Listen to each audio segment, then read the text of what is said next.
And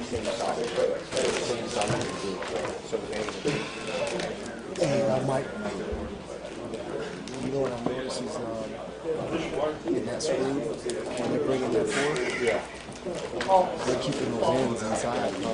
Yeah, it's all good. It's all, yeah. You know what I'm saying? And it bounce. That's how they're playing. Yeah, and quarter half by having a Leo. Is doing a lot of the flat. because, you know, I'm still, you know, And they're rolling coverage. I like to 3x1. I kind of like the special, you know what I mean, now that he cleaned up how that mic. What do you think about it in terms of 4 strong? See sketchy? You guys talked about it. Just as far as that. Oh, no question. Thank you. I just got done confused the other day. No, actually, all that stuff, you know, it's like hearing it the second time. Yeah, let me follow along. Because I already had a little base. Where I would have drawn it going like this. Yeah.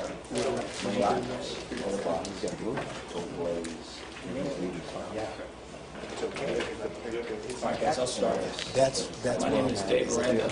I'm over at LSU right now. I'm a linebacker coach. I coach on defense over there. I appreciate the opportunity to come and speak to you all, man. I love clinics. And some of y'all I've talked to before. Some of you I haven't. You know, I never played football coming up. I remember distinctly, man. Pee Wee football, I wanted to go out for it, and I was the kid that, you know, came with like the jeans on and like the, you know, everyone's looking at that kid going, what is this? You know what I mean? You don't fit here, man. You know what I mean? My parents, I remember, my parents were first generation from Mexico, and so my dad spoke more Spanish than knew about football or anything. He knew about Joe Montana, you know, and so.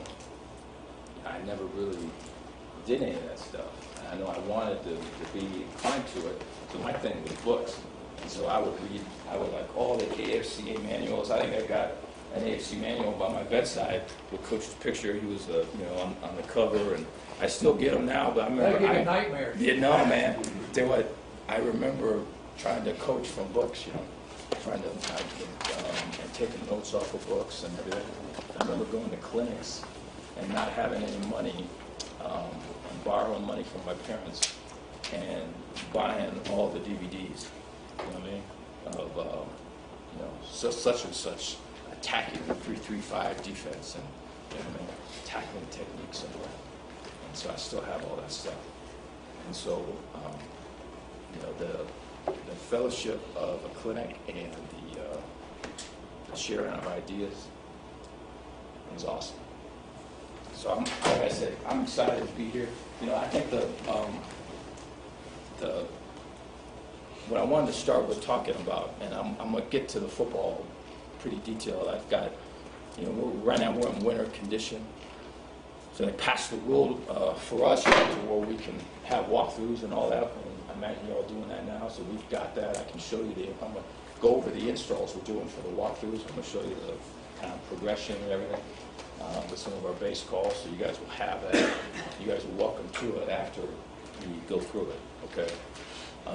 But prior to getting to that, I wanted to talk about teaching, I wanted to talk about learning, and then I wanted to talk about, you know, how I've gone about studying offenses.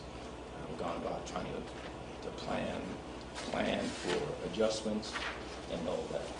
I mean, I know that's something I'm always really interested in. I think it's one thing to always kind of look at the end result, and it's interesting to me to see an end result of a similar thing, but not know what went into it. You know what I mean? Not know how much time was spent, what was the emphasis on it, how much was it talked about, how much was it repped, how much, you know, how much was it loved, man, really, right? And so that makes all the difference in the world. And so I think right when you make a statement like that, you know, less is more. You know what I mean? And I believe that. And so I think, you know, I wanted to talk about some of that. And so I think everything that we try to do, so well, let me say this so also, Okay, and some of this is with, or a lot of it now, I'm colored by the last 2 years at LSU. I mean, you cannot be any, I don't feel what, you know, a great example though, this is another one. My family were all vacationing and stuff. We had the Mardi Gras break, so they, you know, Louisiana schools, you're off for a week, you know, and so they didn't know school. And so we went out vacation, we were like in Utah, and we're coming back, and if you were to be at the airport with your family, I got two little girls and a little boy, and we're walking through the Utah airport, and you land in the New Orleans airport. Can't be any different airports in the world, man. I mean, they cannot be any different. And I think that's a good, I mean, that's one example. And I think coaching at Wisconsin, right, and then coaching at LSU, it's hard to be any different than that. Very difficult, you know. And so I think I see it all the time, and this is probably speaking too truthful to y'all, but I see it all the time. I see Big Ten coaches. I see coaches from academic spots where generally you tell a kid this, he's going to do that, right? You make this adjustment, he's going to execute it, and they go to SEC schools and they have a hard time, you know what I mean? Because of this and because of that. You see it all the time. And so I think there's something to be said for, we play it like this here, now that we're over here, we've made these adjustments, we play it like that, because our people are different, man. And not only are your coaches different, but your players are different. You know, I remember the discussions I would have at Wisconsin, okay? And this is not speaking, so this is not saying this is bad or this is good, I'm just saying it's different, okay? And I think there's some people that kind of just push through and knock doors down on the difference part.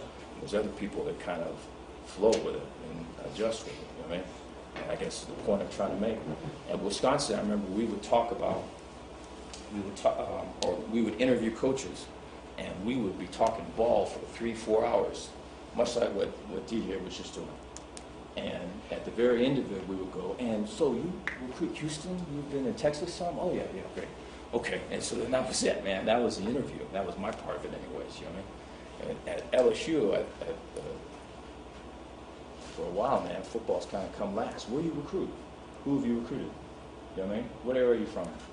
You know what I mean? And the football piece is last. I think, kind of, again, speaking probably out of turn, I think that's why there's such an advent of analysts. I think a lot of times the coaches are doing the recruiting and the analysts are doing the coaching. I think there's a fair amount of that. I think you look at the Big Ten and you look at people that have identities. You play Iowa, you know what you're going to get. You play Wisconsin, you know what you're going to get. I think they've got coaches that can really teach. They've got players that can really learn, and you develop into an identity. And I think some of the spots where I'm at right now, the league that I'm in, and the people that we play, I think you've got guys that maybe have a hard time with teaching progressions, maybe have a hard time with learning. And so now all of a sudden, hey, for this week, we're going to run this play for you. And next week, hey, we're going to run this play for you. You guys see what I'm saying? It's more like that.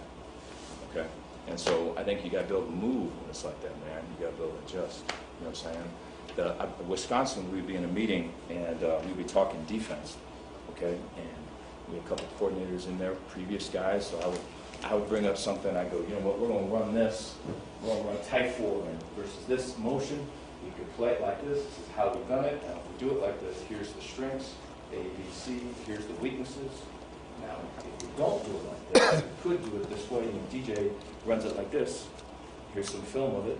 Now, the strengths of it are this. If you do it like this, though, then you could be hurt by this other stuff. What do you guys think? And it'd be down the room. Guys would be giving opinions, doing all of it. When I got to LSU, you know, the coaches that we had, I think, were probably top 3 recruiters in the country in the room, D-line, linebacker, and DB. And I started the meeting like that, and what do you think? And it was just silence, man. You know what I mean? And I think it hit me after that they just want to be told what to do, Dave. You know, Dave, tell me what to do, so I can go out and get it done, and I can get out to recruiting. And I think that's the truth, you know. And so I think that what do you do when you're in like that? How do you teach if it's that way, so that they get it, right? And how do they make, right, if it's a kind of a business type thing where you're in here you're new. You know, last year we had a guy that was new. The year before we had a guy that was new too, right? And so, you know, I'm gonna recruit these 5 guys, and I'm gonna get my bonus. I'm good. You know what I'm saying? Right? How do I get it to where I'm gonna be an advocate for you, and I'm gonna help sell? This is our defense. I mean, how do you? That's a jungle, man, right now, right? How do you do that?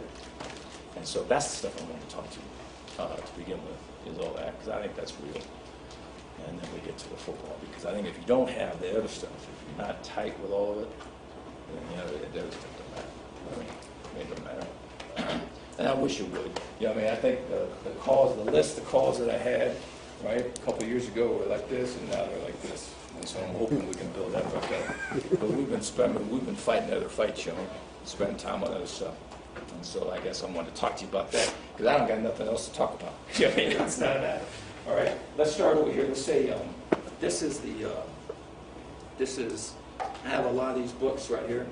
These are all my notes, and so like this is how I start. So we're talking about, let's say we're talking about preparing for an opponent, and I just want to take you through it. There's kind of, you know, I don't have like a sheet or anything with it. I want to take you through the book, and you kind of see how it goes. And so, you know, I've always been a hard learner, man. I have not, you know, there's certain guys, and I think it kind of lends to a personality of certain guys, and when you tell them something, right, and maybe you're quick with it, they got it, and they just can roll with it, and there's like you could tell there's a confidence in them and everything else, and I am completely not that way. Someone told me something like, well, does he mean this? He was kind of in a good mood, or it could mean that. I don't fucking know. You know what I mean? I'm like that. And so like if I did play football, I would probably not be any good. You know what I mean? And so you wanted, I think, but I think that being that way helps with some of the breaking down of people, the diagnosing, you know what I mean? As opposed to just, hey, I got it, let's go. All right, so this is the start of it right here. And so here's an example. We played Notre Dame in the bowl game. And so generally what I do is I watch every game. All right, and I'll roll through it, and I'll tag these plays, and I got to draw them. So this is just a bunch of drawings. And these are things that's like right away, what strikes me is they're in slot a bunch for numbers. They're play action pass scissors, right? There is some pistol, right? I've noticed pace, right? They got tongue screen. So I'm just drawing up things as I see them. All right, and so if you were to watch a game doing this, it probably takes just under an hour, 45 minutes or so to get it through. But here's 2x2. This showed up real quick, and this became an issue in our game right away. This was a concept form. Was the 2x2 box in the boundary with the Z close to the Y right here. So if you're in quarters, do you treat that like a box? Right. If you're in 3 deep and you're trying to match verticals, do you zone that now? Right, and not match the verticals, right? And so all of that became a concept. Quarterback run, right? And so they're creating this nub, and so like this right here, I think, was a formation we saw quite a bit, right? Some form of tight trips, whether we call this a sling trips, but tight trips, and over here they're creating it, right? So they like the numbers, they like the pass strength over here, they like the run strength over there.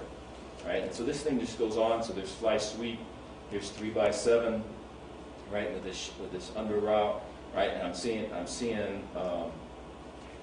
the concepts I think that stick out. I'm writing them on this page, and so there is a bunch of games that were just like that.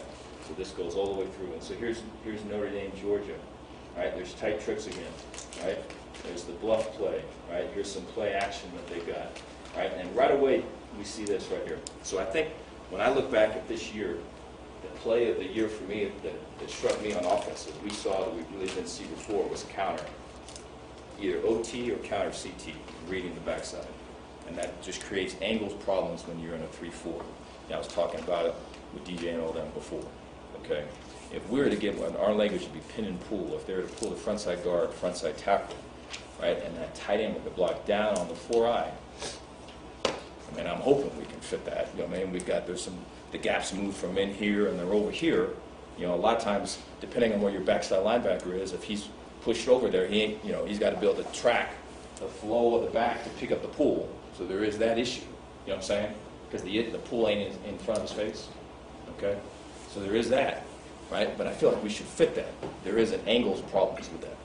The angle problems become anytime you're in a tight front, 4-eye, right, 0-4-eye, and the tight end's blocking down on the front side linebacker, and you got 2 pullers to the outside. Now there's leverage problems. Okay, and so part of these, I think it's always interesting. I love listening to DJ speak because DJ sees those problems and he addresses it with the coverage, and I've always addressed it with the front. You know what I mean? And so I know, like, I'm always nervous when we get into just 9-man spacing. So I think, like, when we get into that look and it's 2-by-2, I'm kind of like that, And so we play everything with a lot of 8-man spacing. So even when it's like a pro look, right? Anytime we can get to 8-man spacing, we want to get to it. We want to get to a fox player, somebody in the post, okay, as much as we can, right? And so, once you play it like that, though, they got angles on you. You know what I mean? If you play tight, and so now you got to do something. So there are issues. How are you addressing it? Is it with the back end? Is it with the front end? Right. So like, so this is Georgia. I thought Georgia played them really good. But you could see some of these angles. Here's an example of those angles. And so what Georgia would do is, and it was always interesting to watch them play, is they'd stay in tight no matter what.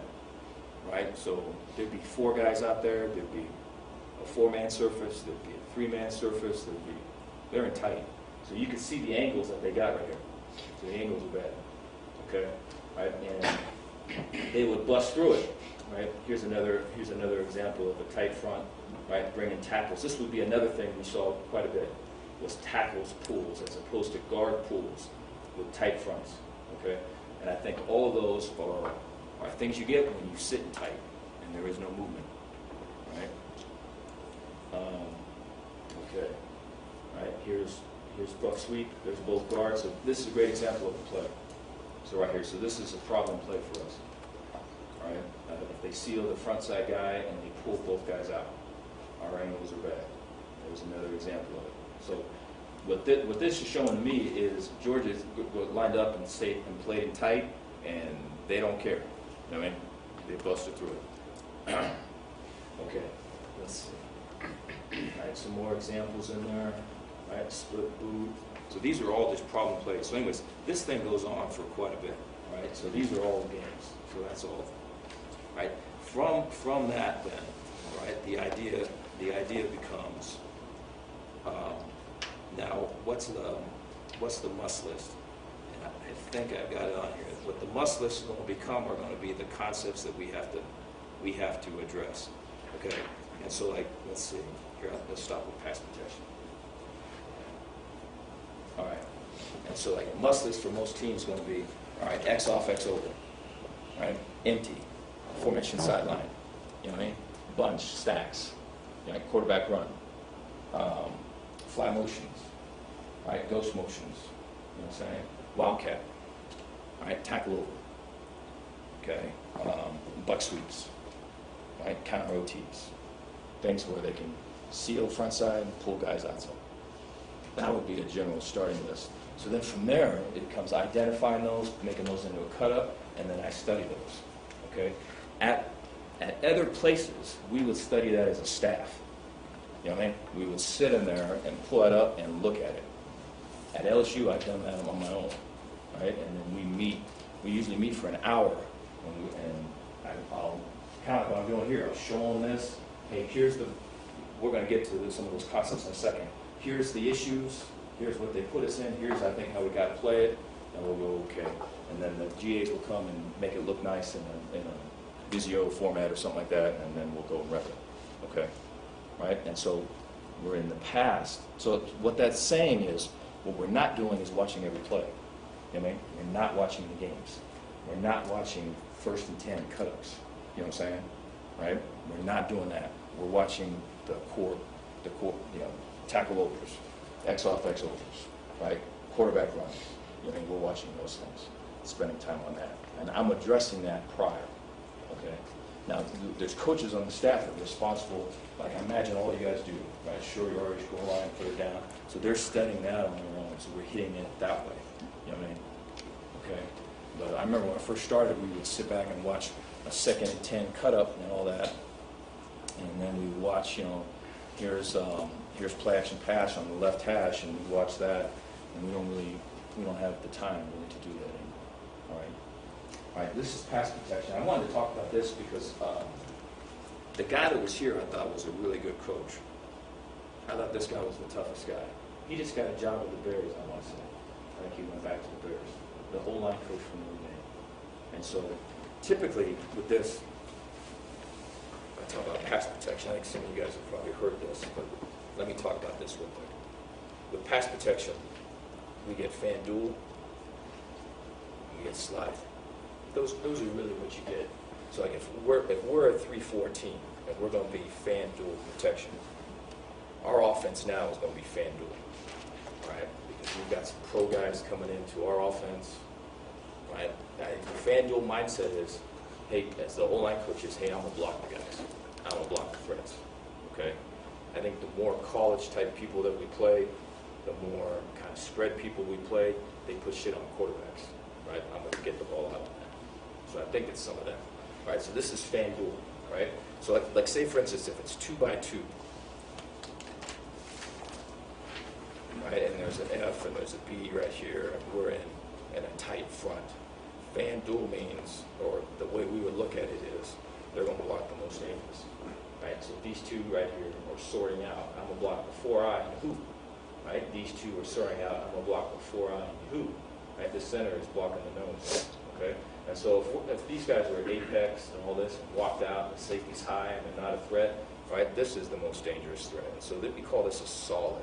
So the duel is a fan or a solid, all right? So they're going to solid to this guy. And the back over here, he is your duel.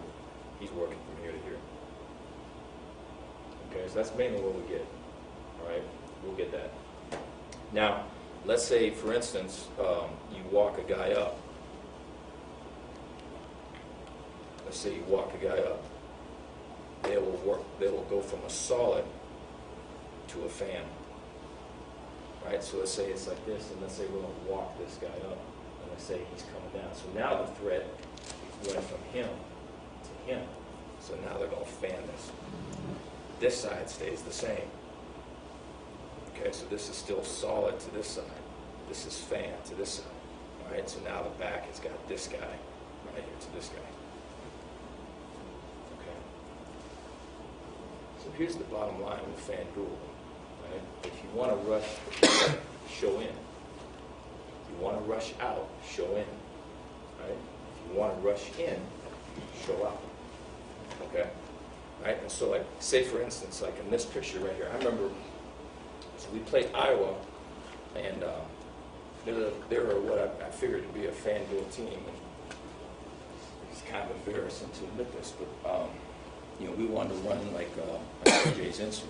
We wanted to run an A-gap hit in there, and it's 3rd and 3 or something like that. And I'm thinking, well, you know, we can time it up, but why don't we just line them up there? I mean, screw it. Let's just line them up. It's a quicker path. We get up on that back right now and all that. And so we walked them up. And so we're in a tight look, and we walked them up like this, and all we told them to do was go to solid. You know what I mean? Right? And so what we should have done was walked them up to rush out. You see what I mean? Okay? Like the coverage that DJ runs, the quarter 2x2 and the 3x1 playing fire zone, that's the best way to do it.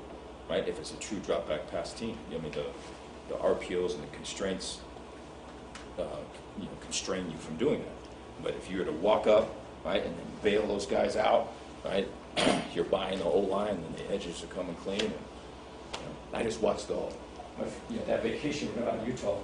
I didn't go skiing or nothing, so I broke down the New Orleans Saints defense, you know what I mean, in the room, drinking wine or whatever else. So the Saints ran quite a bit of that, what do you guys call that two-sky coverage, or the edge pressure, right, playing quarters. Yeah, they ran it quite a bit. No, the double or outside edge, and then 2x2 playing quarters. Swill. Yeah, swill. Saints got a lot of mileage off that. Okay, so, all right, so if this was fan duel, okay? So like anytime it's 2x2 and there's a tight end in the core, they're going to fan that side, okay? Because there's a guy on, there's a big on the line of scrimmage. So they're going to fan, six-man protect, so he's releasing.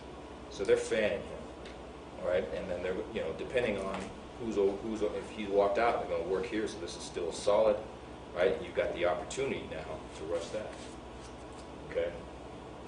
Now, if it's 3-by-1, right, it's going to be the same thing. So if it's 3-by-1 over here,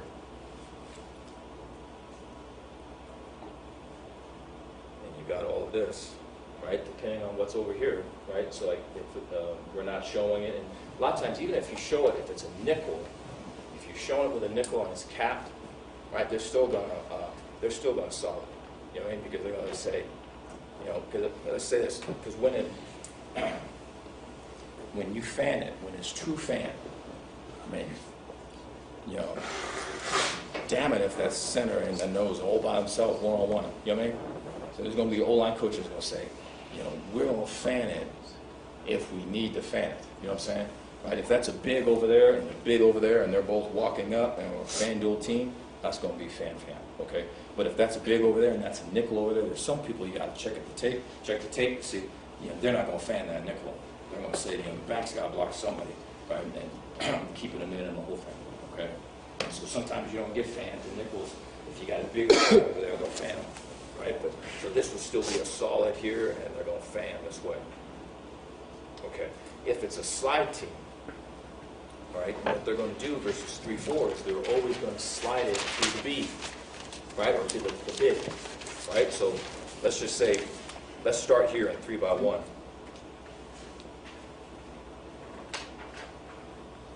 So if we look like this, right, so now what they're going to do is they're going to look like this, right, but now they're working this way. Right, so they're going to slide to that B. And so the difference is it's not solid on the front, on the trip side, right? They're blocking down. They're working to that rover now. You know what I mean? Right? So they're going to slide, they're going to work out to the B, and then slide down to the rover, okay? Right, and so then, on this one, this becomes a where's Waldo in terms of where the point guy on the line of scrimmage is, right?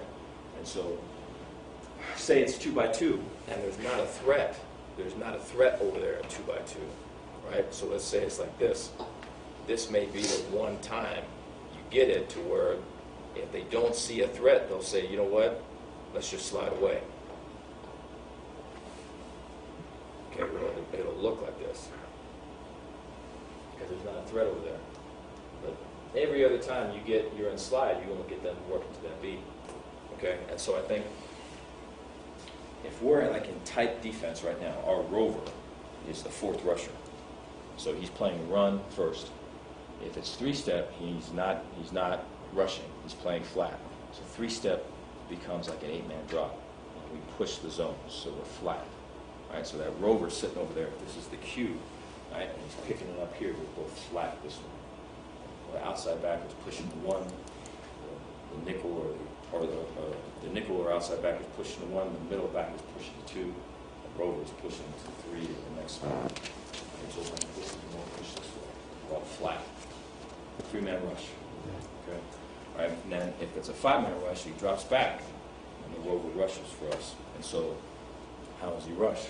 You know, the ends work out, right? The ends will push up in the B gap. They're going to play run first and all of it. They're going to pass that. They're going to work to cop and work out, contain on pass. The nose for us works to the field. So he's going to work that A gap to the field. Okay, and so then what we tell the rover is, hey man, you're going to face a fan dual team, so your insert's going to be in the A gap, right? So he's working in this A, right? He's working this way, because we're going to say the nose is working here, and the ends are popping out here late after we push up. There's going to be an eventual contained component with these guys, all right? So you get the rover rushing. Now, if it's a slide team, right, we're going to say, hey, we're playing a team that's a slide. You go B to B is what we tell them. Okay? And so like say if it's this, they're working up, the nose is working to the field A, the rover's working here. So if he gets the guard blocking out, that's his B gap. Okay, if he gets the guard blocking down, that's his B gap. Okay, he goes B to B. He reads the guard. Right? Guard left, he goes right. Guard right, he goes left. Right? And so I bring all that up because we're riding that gravy train for 2 years, and we get to Notre Dame, and Notre Dame shows on film they do both. Okay, and this is the drawing of it.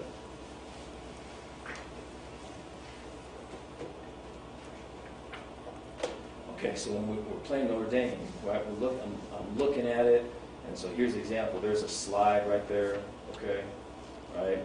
Let's see. All right, there's FanDuel right here, right?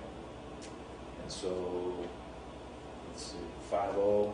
Obviously, you create bear or you create mug. Those are ways to dictate, linebackers up in the A-gaps. And that's the ways you can dictate it. But so here's right here, here's fan, there's your B. Right, there's your solid right here, okay? And so here they stem late, okay?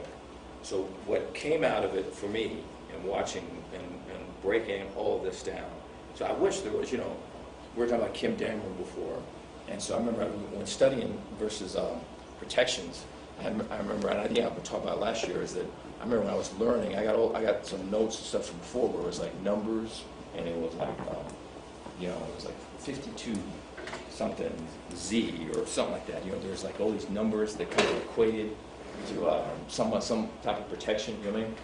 And I always had a hard time with that because to me, you had to kind of fit yourself into that, and then you had to bring it out to what was the reality of what they're doing, you know what I mean? And so that was just, I felt like that was just like a detour, man. You know what I mean? And so the idea would be, what are the concepts that are applicable? How can we name a protection, right, and make it so, like, they're going to work away from the back. All right, that's slide. All right, they're going to block the most dangerous. Okay, that's FanDuel. You know what I mean? We wanted to have it more that way, and I thought that was more, we could apply that more to people that we're seeing, and that would help them solve this problem. Because I think if this was a number-based thing for me, I would get lost in all the numbers. So I mean, maybe that's just me. All right, here's slide right here. Okay, I don't know what's on. What it became with these guys was this right here. And so here's Stanford. This is Notre Dame. And so what ended up happening, I think I wrote it down over here. Let's see. All right.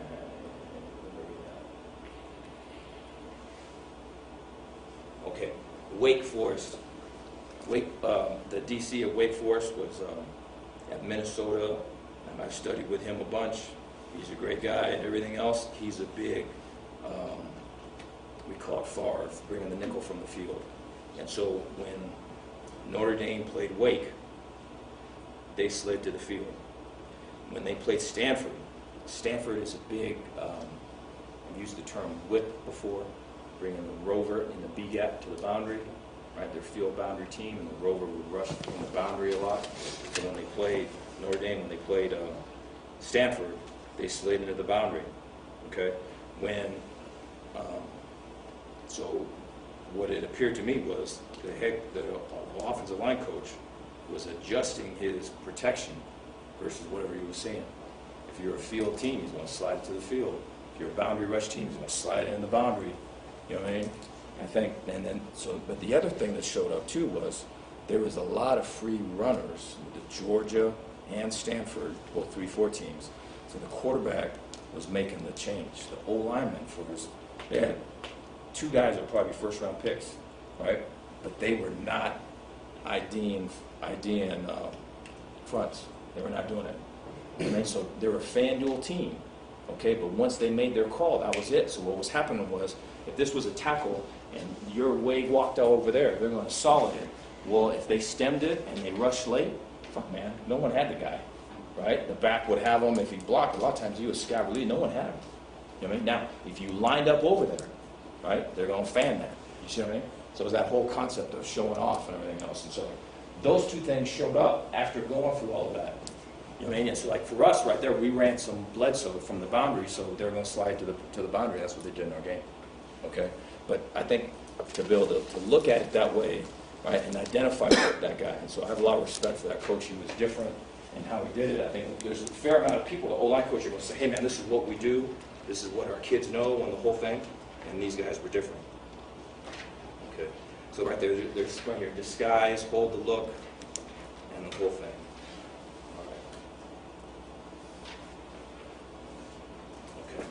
All right, then from here, here's the issues now. So this is 3 on the out. Right, so anytime you're a match 3 team and you're getting 3 on out routes, so 3 on 7 cuts, that's a problem. Right? If you're saying you're a 3-match team, then we play loose man on 1. So 1 comes under, we zone it, and 1 goes up, or 1 goes anything but come under quick, we man it. Okay? Right? We play gone on 2. 2's vertical, we man it. 2 goes out, we man it. 2 goes in right now, we can zone it off. Okay? So if you're manning 1 and 2, right? Great. Now you got number 3. Okay, so number 3, we play lean post with our safety. So he's not a true middle field player in 3 deep. He's leaning to number 3. So he has 3 vertical. You know what I'm saying? All right. Now, if 3 were to bend, we want the weak hook player, much like what Coach just described. We want him to play. So if 3 bends, that's the weak hook. If 3 goes vertical, that's the lean post. Right? And that's usually a clear. Okay? If 3 runs 7, a 7 cut, then it becomes, we need to have an amendment. What did the number 2 do? Does it chair 7? Did 2 sit down? Can we zone off the crow flat defender? Right, that's what we like to be able to say, right? But if they clear out 1 and 2 and 3 runs of 7, that's a problem. You know what I mean? And so these are all those issues right here. And then I write them down like this. It's the only way I can really learn it and know it. Okay. Is that down and distance you're going to remember? Yeah. And then there's a difference too. It's like the receivers over here were at 10. The tight ends they'd be at 6 at times. There's one example at 10. But usually the tight ends, these were different routes. This is still early in the game. All right. And then here's tight trips. Tight trips is the one formation where we play it like Colorado plays it, where we bring the safety over and we call it lock. Right, and so the backside tight end, the corner will form quarters. The quarter will play on top of the tight end. The corner will play on top of the tight end. Right, and then we bring both safeties over the top of 3 and 2 to the trip side. So we get tight trips. For us, is where we get a majority of quarterback runs, majority of the counter tees and pulls. And this was really no different. Okay, and so here's tight trips. And so we wanted to make sure we always got reps and tight trips throughout the year. So here's your throughout a weekly scout. So here's quarterback counter tee. This was a common play. We saw this quite a bit. Okay. I think Notre Dame on offense, I think Memphis on offense, I think Oklahoma on offense are good studies because I think more people are going to be doing that. The more offensive coaches I see like on the road, those are the 3 teams that they're studying. All right, so here's Buck Sweep. Okay. All right, and so this is what they do out of tight trips. All right, now we move to empty sniffer. So this was a big one. And so this is undefined empty. So we treated this as a 1-back set. All right, so they had empty, and then they had this sniffer. We treat this is 2x2 going to 3x1. Okay, all right. This is 2x2 going to 3x1.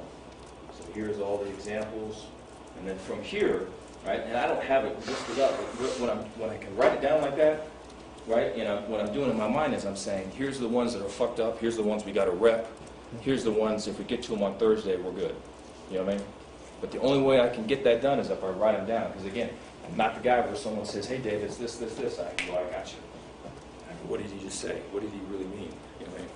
And so I got to be able to write it down. I know which ones we got to rep and which ones we don't. Okay? All right? And then over here, now you get to empty. And this is how they did empty. You see all the motions getting out. Right away, the smash, the special right here, the smash divide. Was something we had to address, especially if you're playing base. You got base people, right? If you're playing nickel, you could play where you can have guys covering these guys. If you're in base, you don't have that ability. All right. Okay, the Blitz Trigger, I think Coach mentioned this, like you know, the motion wave by the quarterback, we want to blitz, right? Under center, right? The QB is going to raise up his foot, right, to indicate motion. So these were things that here's the cut-ups we wanted to make. So this was, for us to blitz, these are triggers we wanted to blitz on. We wanted to get that started right away. Okay? Let's see. All right, there's the Z crack. Okay, so this is all Z crack right here. All right, so now this is all, right, so we wanted to zone this. So like our base rule, if we're in 3D or we're in fire zone, okay, and so if we're in 3D, we say gone to a wide number 2. And what that means is to the inside linebacker, hey man, I'm gone. So that means you got to expand with 3 to flat, okay? I got 2 out, I got 2 up, okay?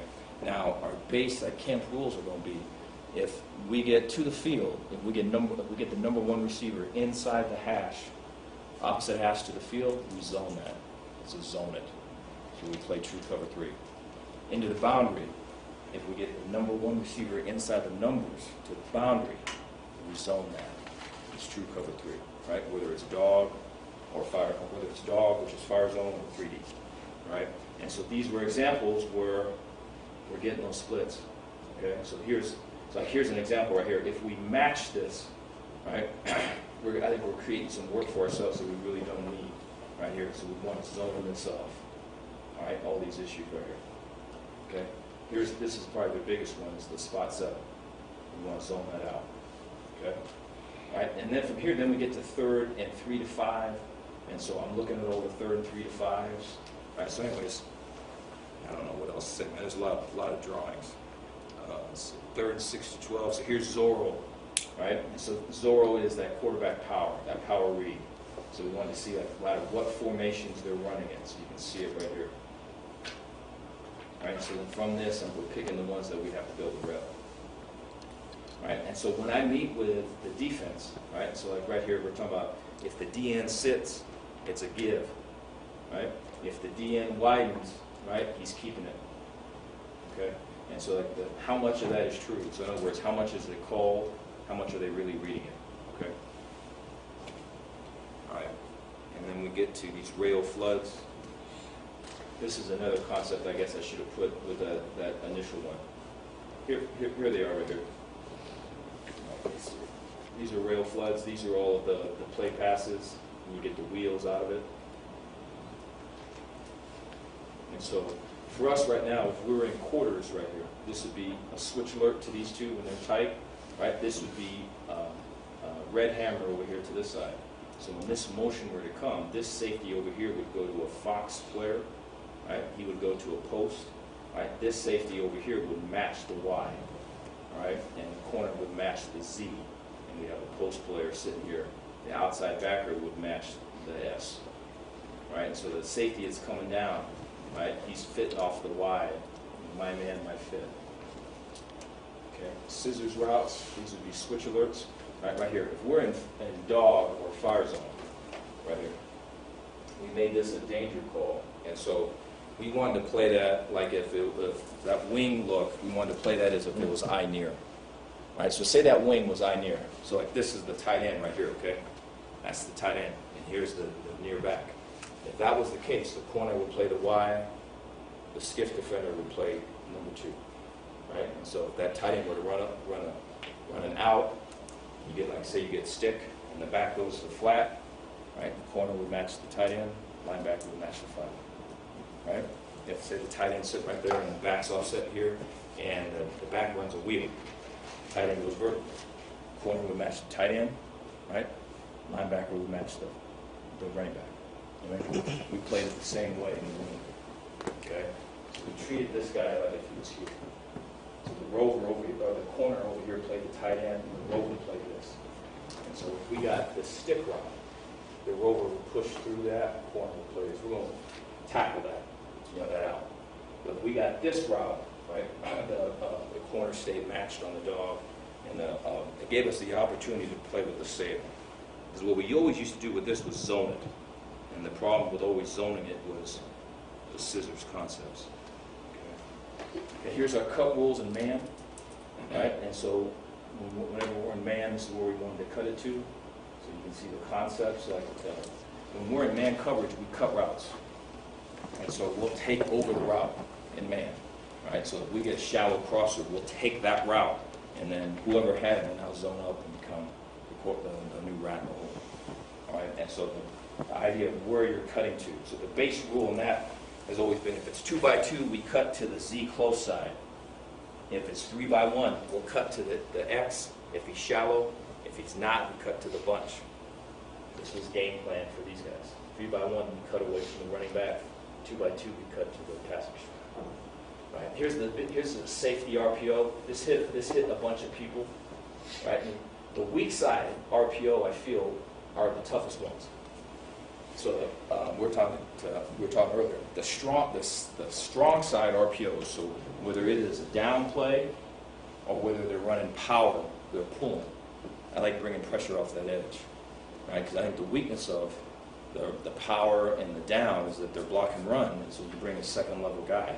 We had a lot of success with that. I think I'll show you film versus Ole Miss where we hit the quarterback a bunch, had sacks, and all of it off of RPOs. Okay. The weak side one, I think, is a clearer read for him, and it's been a little bit more of a difficult thing. Especially, let's say we're in quarters. This has been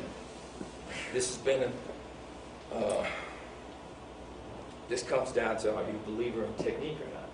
You know what I mean? Is this a technique problem or is this a scheme problem? I think that's a hard question to answer. There's a lot of, what's your DNA with all that? Okay? Because you could say, hey, let's press this. You see what I mean? Or you could say, hey, we got to put a safety over here. We got to get another safety involved on the other side and the whole thing. Let's talk about that real quick.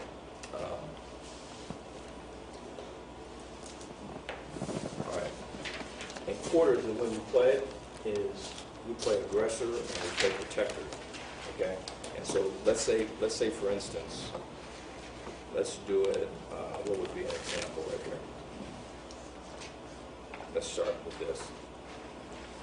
So if we're like this in quarters, we've got this safety and this safety. So the safety to a tight end, he is the aggressor, right? This safety away, he is the protector, right? And we say fox alert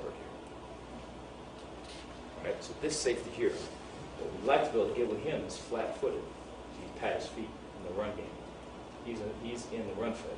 This safety over here, we'd like for him to walk out.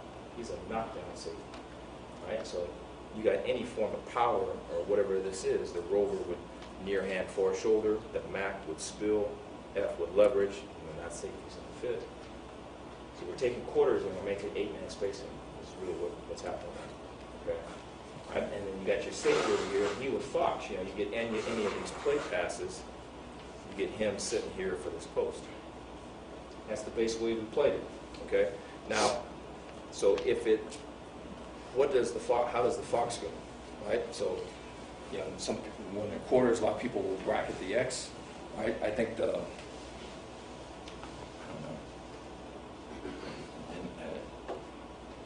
And I'd like to hear your guys' opinion on it. The problem I've always had with bracketing guys is they don't throw it to that guy. You know what I'm saying? And it just took us 2 guys to do that. And so, can we, right, have another call that addresses that, 1, and then 2, within this call, can we play that guy's technique as such to not give it away, right? I think if you can live in that space, that's a better space, right? Because I think again, I'll bring you back to the Saints, right? And I feel like you kind of have to do this at certain levels, I imagine. Maybe it's to justify certain things, but they're running, and I understand why they're doing it. So they're in, I'm going to fix up this one. So the safety's down over here, and it's one high shell, and then they bring the nickel, and the middle field safety goes and tracks the half, and this guy pushes to the flat. He's the flat defender playing cover 2 in the corner midpoints, and all that stuff is cool, but where do you think they threw that ball? Right in the seam. Right in the seam, man. Right in the seam, man. It's just hard, man. It's hard to go watch that stuff. You know what I mean? I think that's a great illustration of it right there. You know what I mean? That's a great illustration. And so that's what I'm talking about with the DNA. Like when you look at that, is your thing to say, you know what, we got to disguise that better, maybe you ought to rep it better, or is your thing to say, you know what, if we just did it the way our base is, and we worked on that technique a little bit better, we can cover that. You guys see what I'm saying? How do you all see that? It's always interesting for me to hear people talk about all that. People way different, and they see that different. But so the Fox alert we enjoy having. Now let's say it's this way. Let's say there's a tight end here, and there's an S here, and there's all that right there. Well, this safety over here, we play red hammer to this side, right? So there's a nail hook is very similar to the technique that DJ was talking about. And we'll play nail. Nail is a degree to 2. Red hammer is nail lock. You know what I mean? So 2 out, 2 up with this safety. Okay, over to this side, right? This safety over here is playing Fox alert still, right? And so like we did a study on this technique here when that Y was in a sling, and I think 80%, like 85% of the time he's a non-vertical threat. So he ain't going vertical, you know? And so that safety is going to honor the vertical, but once he don't go vertical, he foxes the post. You know what I mean? He goes to the post. Okay? And so like, you know, if we get any, so I mean, the other piece, like if we get anything like this where he's blocking, right? He releases out, he releases in. He works like that. Right? So like say for instance we get something like this.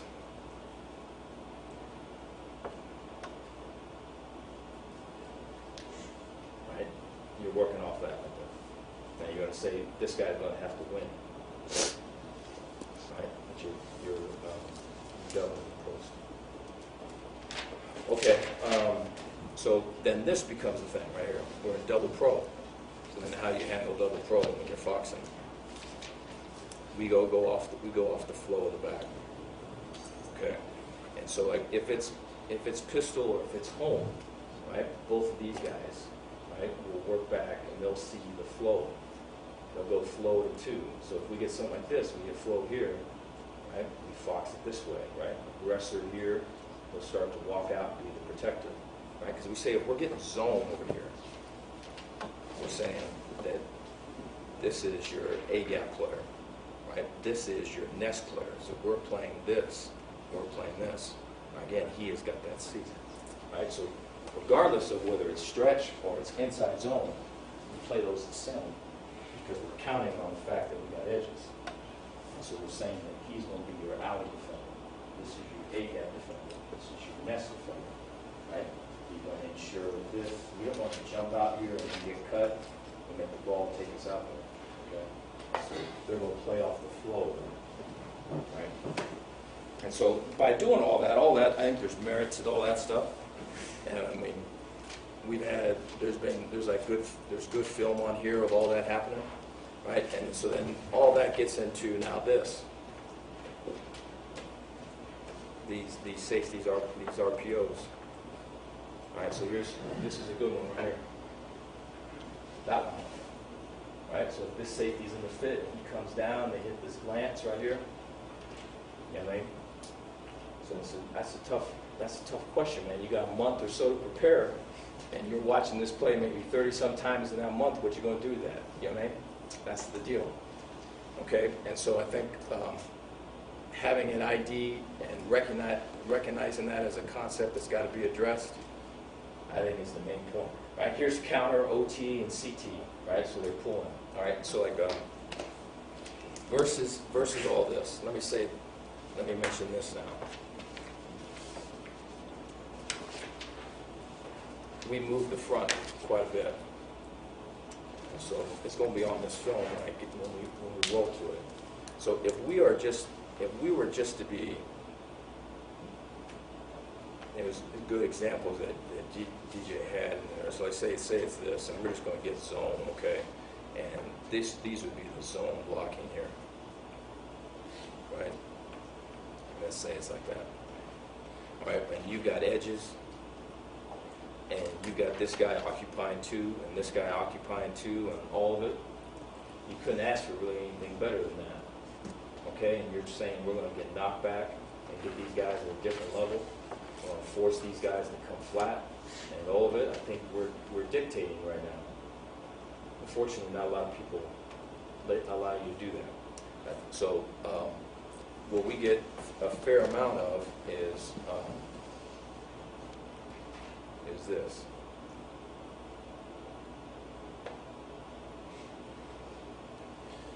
We call it veer. Okay, so veer blocking. So like this guard, this tackle over here will work to set up, and this guard is going to come and slam. Center is going to set up, guard is going to come and slam. So they're not looking to combo up. They're looking to block by. They're looking to block like that. Okay, so we'll get a lot of that. Okay, so like when we're getting those types of blocks, there is an element of hey, we can get knocked back, try to get them at a different level and all of it. There is some truth to that. We like to be able to move the front to where they're running when we get them, to help with the angles. Right? So they're doing that to run over here to the right. We want to move our people to the right. Let's say there's this right here, and wherever that tight end is, they run to this tight end. So if he's here, they're running the O play over here. Say he's here, they're running the down play, the zone, where the tight end's blocking down over here. If it's like that, we want to move our people wherever the tight end is. Right? And so to do that, we say eagle. And so that moves the 0 to a shade, 4-eye stays the same, and we tighten down the backside 4-eye to a 3. We look like that. And I think when you do that, it's easy for these cats because not a whole lot changes. Right? They're playing the backside A instead of the front side A. That's really what the difference is, okay? Right? So we say eagle if they, when do we play eagle? Right? We play eagle if we're getting a fair amount of veer scheme front side. We like to have a shade over here. We like to have a 3 over here that eliminates these. Right? When do we play eagle? We'll eagle to a tight end if that's all they run to. If everything they got's to a tight end, we'll run eagle to it. If it's counter going away, we were talking about this with DJ before. Let's say it's like this, and let's say we eagled it. So counter OY. All right. So if, say if it's something like that, you like having this shade over here. He squeezes this gap. I like having the 3 in terms of squeezing this, and it's rock back, turn back for us. We send it back. So I feel good about that. I think a lot of times that has been more successful than that. Especially if this is like a tray formation. Again, we're not using this safety, so this safety ain't tied with him. Right? This safety is a Fox player, so he ain't in the fit. He goes, he ain't coming. So he's walking out. And this guy's not a threat, so they're not gonna block back to this. They're just gonna hinge on this, take advantage of this, right? So like the angles over there can be a mess. So do you address it with the secondary or do you move the front? Okay, so eagle, there's merit to. Now, we slide the front, which is just getting to under, whenever there is a pin and a pull outside. Whether that's the pin and pull or that's the pin and pull. So now we want to have a 5 technique to that outside. Okay. And so like say for example, if we don't do anything different and we just line up, see 2x2 we can get the safety over here. Let's do tray. This is a good example. This is why, right, DJ runs what he runs with, because for DJ it's the same. For us it's not. You know what I mean? In 2x2 we're going to get this safety, right? Because we're in quarters. Over here, if it's tray, we don't have them anymore, right? Because we're saying we're a Fox player. So there's a difference there. All right, so let's do it in trips right here, okay? So over here to this side, this is just going to be red hammer. We're going to say just gold. That safety's got 3 vertical. He is not in the run fit, okay? And so if they take these angles, right, and work to block all of this, and they kick out here, right, and they kick out here, and they pull here, right, they got 3 gaps out here, and we got 2 guys. So that's a problem. And it becomes, do you want to get that? How do you get that safety involved? Do you play what you play? And now you got to adjust the back end, which is a different world for us. So we move the front, and so this would be a slide call. And so if it's a slide, what we're trying to do is get the double, right? And we're a 3 on the backside. At Utah State and Wisconsin, we line move this, which I feel is still the best way. Okay, so if we're in something like this, we're going to get that block, and let's say it's something like this. This is how Notre Dame would do it. They bring both these guys, right? We feel that that's a better proposition than that. So that would be our answer to it. Okay. And so if we were to... When you say line movement, slant to it, yeah, slant to it all I think the way. that's the best way. That's the best. Now, let me say this from a linebacker perspective. Yeah, man, let's slant. You know what I mean? Let's go. Because it's all good. You know what I mean? From a D-line perspective, maybe there's some guys that are into it, but when you get to that first film of you're slanting this way and they run it that way, it's like, holy shit. You know what I mean? And so what's the investment there? But I feel that's the best. We were talking earlier before, so I feel like, because here's the thing about it, right? The drilling down of all of it. Okay, and I think all of us as D coordinators, right? We're at a bar sitting somewhere, and I got pinned, and there's a napkin over there, and I write kind of my menu of calls. These are like my friends. You know what I mean? Here's my base calls, and this kind of complements this. And I think that's got to be a disease or something, right? There's got to be a term for that. We all kind of do that. These all kind of fit, and I could call this because this will complement that and all of it. The problem with that thinking to me is, like, if we're going to be in tight, and we're knocking back this way, but then I'm going to say, you know what, I'm going to get some movement because we're going to run chop. Or I'm going to get some movement because chop's bringing the corner and we're wrapping the slant in the front. Or we're going to run like we used to call field dog, and that's just NCAA from the field. I'm going to get movement that way. The problem with that, man, is that it doesn't look like tight. You guys see what I'm saying? Right? And so the safety starts to rock, and the problem, if you take a good old line coach, right, they're going, if it's tight, they're going to block tight. If it's field dog, they're going to block field dog. If it's chop, they're going to block chop. And so the best, to me, is moving in and out of tight. You see what I mean? So we used to say, like for our eagle, we used to say just Lou and Ray. That would just move the nose, right? So we move the nose left, move the nose right, right? And then we used to say lion and ram. And lion and ram would move the nose and the front side 4-eye to a 5 and to a G, and the back side 4-eye stay the same. I feel like that's the best way. Now, if you can handle it or be efficient at it, the run's going the other way. Because I think there's too many pulls. There's too many blocking out with guards on tackles and tackles pulling. There's too much of that, and they're doing that, and there's too many big splits, and there's too many gap schemes, or there's too many man blocking instead of zone blocking, and they're all doing that because everyone's playing tight, you know what I mean? I think the other thing that can be helpful, not in the big split part of it, that can be helpful, and in some of the pools, is playing bear. You know what I mean? It's going from 4-eyes to 3s. There's not a big investment in doing that, right? And that's a big difference for them. There's a fair amount of communication's got to take place, right? If they're all scheming up, hey, we're going to pull counter all wide, and that linebacker's now walked out. The linebacker's walked out, and so we can just double off the front side with the guard and center to that backside linebacker and fuck them and all of it. And now all of a sudden you stem to bear. I mean, there's merit there.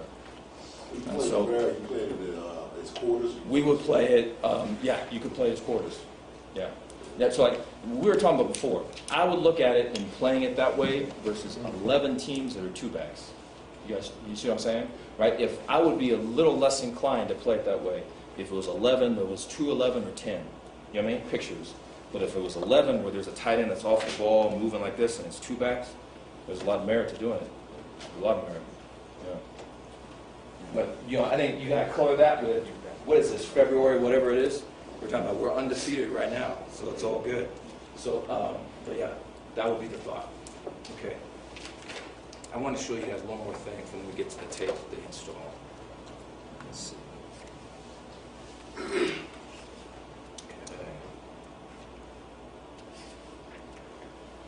All right. Over here, these guys did a great job of bringing the tight end in from different spots.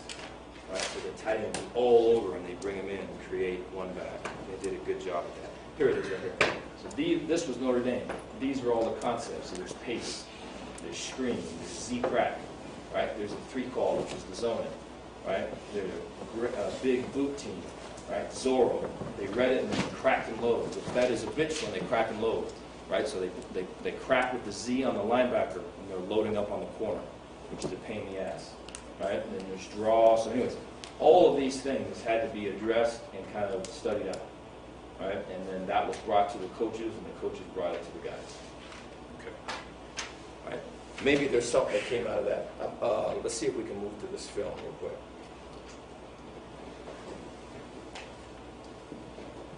Now, when you said you watched the games on your book there, Yes. you're watching the games. Now, are you watching the games, and then are you watching? I know you had all third downs, or you had 11 personnel, or you had wing. So then you watched the game, then you went back and watched the cut up of that. The concepts of it. Yes, sir. So okay, so Yes, you're sir. watching the game, then go back and watch the concepts, or Yes. So like. So you take notes on the game, and then you go back and say, okay, I'm going to watch these concepts again. That's right. Because the concepts are, to me, what are the identity of the person. You know what I mean? Okay. And so like, I think there's, I think much like people, I think football. What's the personality of that offense? You know what I mean? And so those things kind of, I feel like that list right there addressed who they were. You know what I mean? And so that was kind of the key with it. When you go through, Dave, you walk through, you draw up the issues, Yeah. you make your must-stop list. Right. And the must-stop list is where you get your concept cuts. Correct. So we watch every play, you write down, you make a note, this is an issue, this is an issue, this is what they run. And then from those notes, you say, all right, these are the concepts I'm going to watch. Yeah. I think you can see it, right? I think you have an idea of it, you know. So here's the thing, we have not had analysts, we're hiring analysts. Analysts such a, I mean, to have someone that can say when you know, all that whole process over there, when someone can come up on Sunday and say, hey Dave, this is what I think they are, they're like this, yada yada, and this, man, you know what I mean? How about that? When it ain't like that, it's like, But Mitch, I'm going to be devil's advocate. yes, You putting it all down, yes, you totally know it. yes. And I If was somebody tells you, correct. then you don't No, go correct. through Yeah, this. yeah. I mean, No, you're right. You will not go, I will not just say, hey, that's good, and I'm moving on. Right. But that can narrow it down for me. Okay. Yeah, as opposed to. Might pop out quick. Right, as opposed to, like, a lot of the work, the nailing down of stuff is Wednesdays, Tuesdays. That's when it is, because at first, the Mondays and Tuesdays are just kind of, you're taking punches of just, hey, there's this, they do this, oh, hey, there's a freshman, they're playing a little bit more, they move them in, this is the package, and there's that, you know what I mean? If someone can say, right at the beginning, hey, there's a freshman, and they're moving them around, Okay. and they can say, hey, you know what, when they put formation sideline, they ain't doing shit in the sideline, they're just doing it to come back. Then I can study the stuff that comes back. And when the freshman plays, I can study just the runs they're doing. I don't have to go through that first step or two, you know what I mean? Which is a big thing. Because, I mean, the Mondays and Tuesdays generally suck, right? But the Wednesdays and Thursdays, you kind of feel like you're rolling, and you wish you had a little bit more time. So, Yeah. Coach, you're saying on the Wednesdays and Thursdays, that's when you get more to some of these cut-ups where you have more time to get in depth in it? Yeah, that's when I think it's finally kind of hitting. That's when I think it's really settling in who You've been they already are, looked at it, but- who they are, and what we are. Yeah. Yeah, because I think prior to that, there's still, you know, right, it's easy for me to say right now, like off of that, oh yeah, these guys did this, these guys did that, but I go back to that moment, and there's a lot, you know what I mean? There's, because, you know, here's the other piece with it too, which makes it, and I brought this up before, in the Big Ten, and maybe this is an unfair thing, maybe it's even like a kind of a nasty thing, and I don't mean it like that, okay? But I remember we would play Iowa, and they're going to run the stretch, and damn it, man, they ran the stretch, you know? And they're going to run the boot off the stretch, and that's what, I mean, it wasn't about all this other stuff. It was about keeping edges and not getting cut off, and the whole thing, you know what I mean? And you play, Minnesota, they're going to run the power.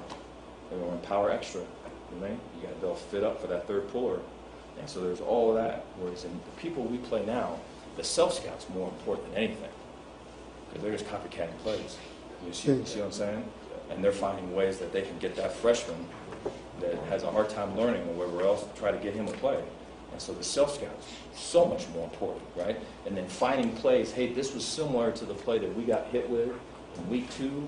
They just did it one time, but that's more important. So I'll find that on Wednesday. You see what I'm saying? If someone could tell me that on Sunday, that'd be big. You do your journal, is it all versus 3-4 base teams, or how much stuff do you put on the 4-3 teams? No, that's a Like good recent question. games, That's a you good know. question. Yeah, the majority of it is 3-4 teams. I think the 4 down teams, they are still broken down. And so we'll look at that. Like, I'll scan through that, but it's not the detail of this. Yes. Yeah. Okay. Yeah. So while I'm doing all that, right, on Sundays and Mondays and everything, our assistants have their individual things, and they're presenting to me and presenting to the staff on 3rd down, on red zone, and all that. Right. And so I'm going through all the games. They're going through their individual deal. And starting on Monday, they start showing the deals. We have a hit chart, so we go off the hit chart. So the hit chart is old school, so it's all up against the board, and that kind of gives us an idea. So if things are real tight, for me, this is probably just being a defensive coach. If stuff's real tight, there's not a lot of formation plays, I get nervous because they're good at what they do. You know what I mean?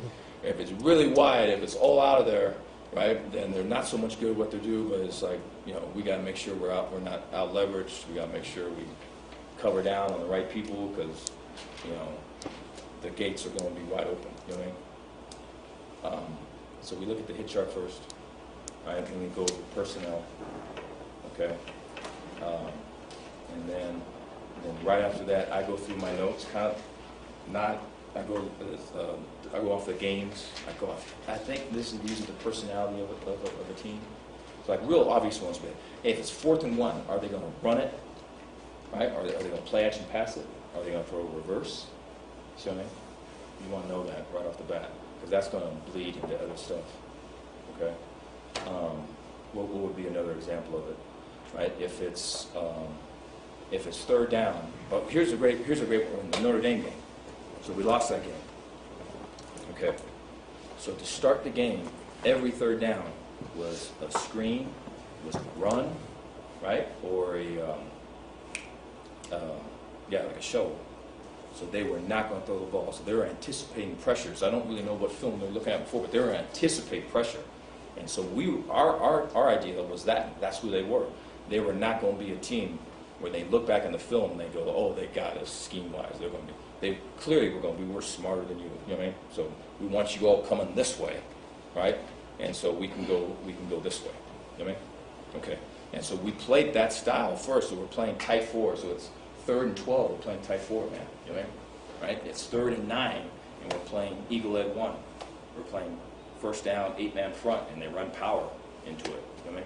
And so that was their MO, and they killed a lot of people because people are running exotic things and they're just running at them. You know what I mean? Or they're running screens and they're hitting them.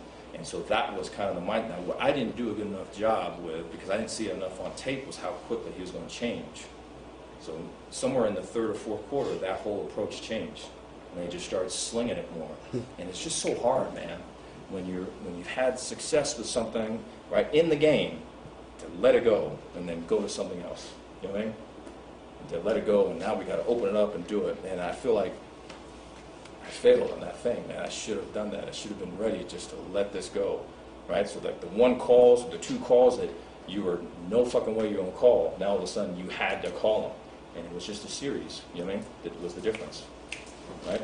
But I think that stuff can show up on tape, though. You got to find it, you know what I mean? There's examples of that. Okay.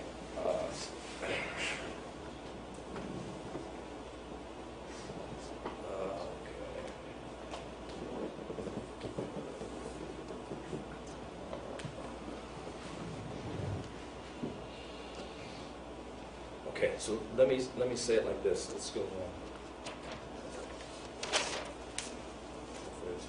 Okay. All right. So what we try to do with the walkthroughs and everything we're doing right now, and I don't know, I'd like to get your guys' opinion on it, see how you guys feel about it. So we had a bunch of freshmen play last year. First game, I think we had 5 freshmen on defense to start the game, and True freshmen? True freshmen. There's a fair amount of freshmen playing. So here's the issue with LSU. And again, maybe this is too, I shouldn't be saying this. I got to think of better ways to say it. Okay, I think some of the kids we get, academic prowess, football knowledge, football IQ, there's much to be I think wanted in those areas. I think athletically, everything else is great, okay? And so then what it becomes is, when they get to where we're at, when they get to where you're at, the football that they know ain't the football that we're playing. It ain't the football they've been playing, man.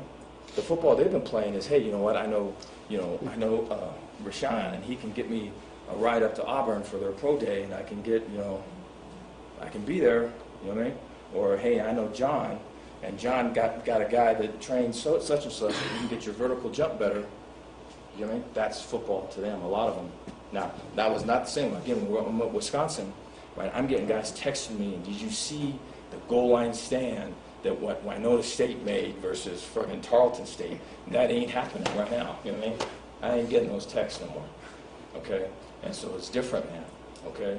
And so now what happens, so now you get that kid that's all kind of, he's got his family, all future, a lot of it on his shoulders, and this is a little bit of a bullshit thing, but it also is true, right? Because I've seen it, okay? And he shows up, and the football he's been playing ain't the football you're playing, and all of a sudden, Coach, we were making an eagle call here, yeah.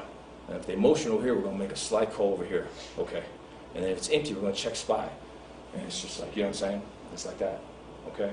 And so, like, what do you do with that, okay? And then, and then the other part is, when I'm coming to LSU and I'm looking at, hey, man, they're kind of like this, or they're kind of like that. And then all of a sudden, they're in the pros, and they're like, oh, pros, and like, where's all that shit when they were at LSU? Where was all that shit? You know what I mean? Where's that? So they come in, and the football they know ain't the football that you play. And then they're gone in 3 years because they play as freshmen. So right about the time they start to get it, fuck, they're out.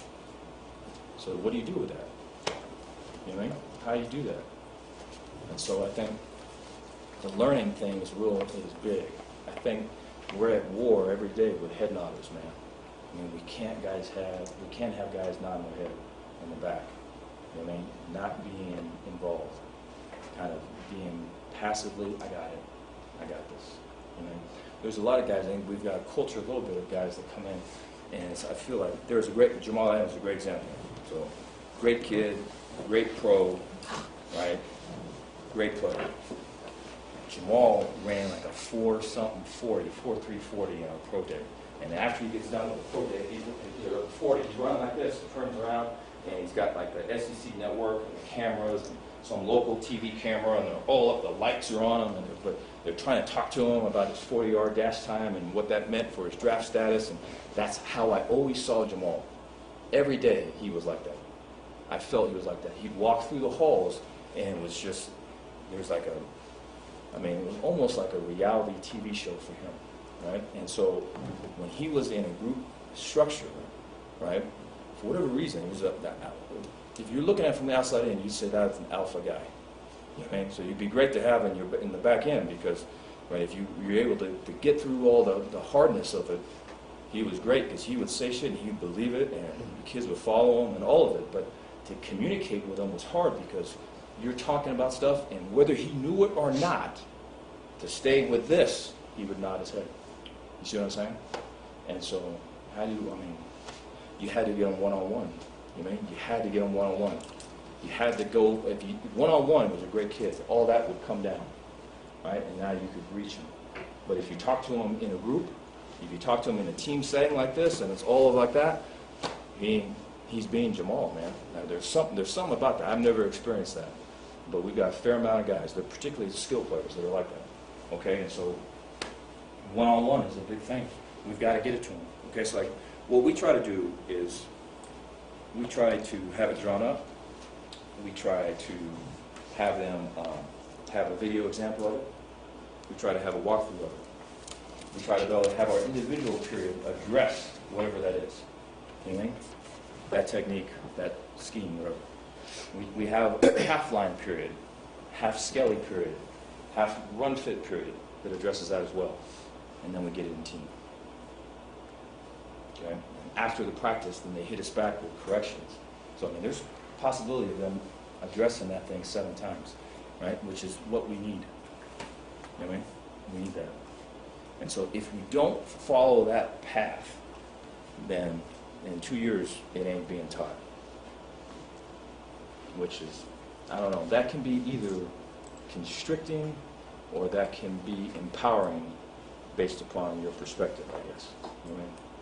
And so that does not allow us to say we're going to run this, run that, run this, and run that. So I think we have to. It's got to be a little tighter. But the other part with it too is when we have our walkthroughs in the winter, the examples that we show, the film that we show, the runs that are fitted up on here, all right, are the ones we're going to see in the walkthrough. You guys know what I mean? Because I would make this mistake before. And I don't know, I'd be interested with y'all. Maybe it's not a mistake. Because here's the thing.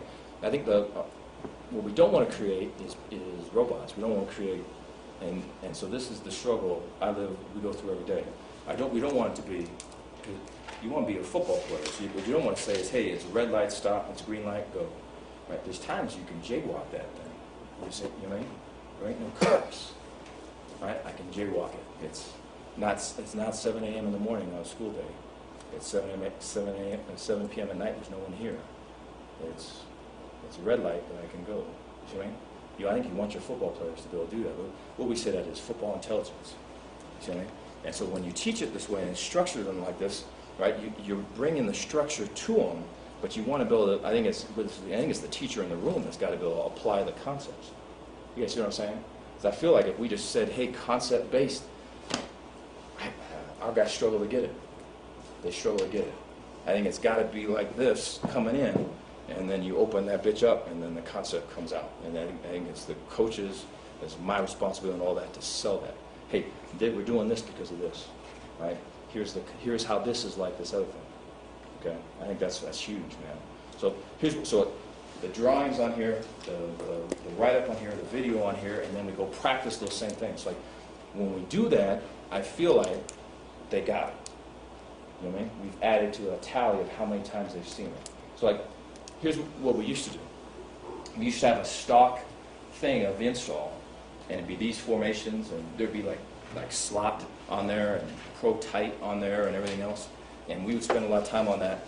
And then we talk about conceptual fits, and then we would get to the field, and all of a sudden they're seeing Zorro and they're seeing fly motion, and it's like nothing took hold. You guys understand? You see what I mean? And nothing took hold that way. And so, is it a floodlight or is it a spotlight? See what I mean? And I think for us it's got to be this, and then we've got to be able to address the different issues, and then we've been able to get it. So our walkthroughs now, our guys are on it, they're communicating, it's good. So I mean, that doesn't mean we're ignoring tight or slot or whatever else. That means we got to hit that on another day. You know what I mean? But it's like if we're trying to hit this, and this, we're just hitting that. So, okay, so this is base type 4. So this would be an example, right? So here's the defensive line techniques, right? And we try to build up to write all that stuff out. I'm not going to go through all this. Tell you what, if you guys got questions with it, you can talk to me about it. This is a little bit of, I got film on here, or I can talk it through a little bit better than just reading through this out, right? So this is a little bit more of a kind of the process of it. But if there's questions you got, then I'll hit it, right? So the defensive line techniques are on here. So we've written all of this out. And so like last year, we had all the freshmen that were playing. I talked to one of the linebackers, the freshman linebackers, and I said, what can I do better? What can I do to help you be better? And he said, and this is, I think this kind of sums it up. This is a true statement by him, and so I appreciate that he felt comfortable saying it. He goes, Coach, you show us the film, you show us the fits and the write-up of it, but then we have to go right out and practice it. You know what I mean? That's what he said. And so what I hear in that is he wants to memorize it.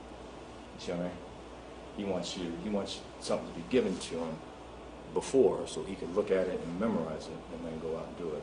And I feel like that's how I think a lot of our guys. Maybe it's just us. Maybe this is just like I don't know, something problem. But I think a lot of them do that though. You know what I mean? And so I think that's where the concept's got to come through. But I feel like the concept for us comes after we detail it out.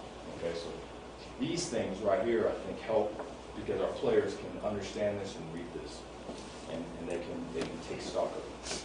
Okay. All right. This is the one I have for the linebackers. All right. So that's the alignment. There's our these are our alignments here, the 2x2 and 3x1 and all of it. Here's our keys. Right, so the indicator is that offset guy right there. Right, that's the fullback. And we'll keep the spot, so that indicator steps in. We're going to see that the guard he steps to. If it's a tailback and he steps here, we're going to see that guard that he stepped to. That's the spot. So you can see that. Right, clear run, clear draw. Right, so we're going to push the 3-step, push to your side, squeeze away. 5-step, kind of. Here's our run game. Right, rock back, turn back. All right, here's our run game techniques. Near hand, far shoulder would be, you know, if I'm an A-gap player and the run is coming this way, the guard over here, the guard's going to work the slam, this 4-eye like this. He's going to eye me up. Okay, and so what we want to go do is attack step, come down, do it this way, put our near hand on his far shoulder. Right, and be front side strong here or here, this way, putting him in again. Right, and we say cut the field off. So near hand far shoulder is a backside technique. It's a tight technique, right? If we say cut the field off, that means I'm going to put my feet on the outside of the blocker in my prescribed gap. You know what I mean? So that would be like I'm playing a B gap. So I'm a B gap player, and the guard's coming to climb me. All right? I want to be stacking the 5. So I want to make him right. If he's reached, I'm going to fit off him.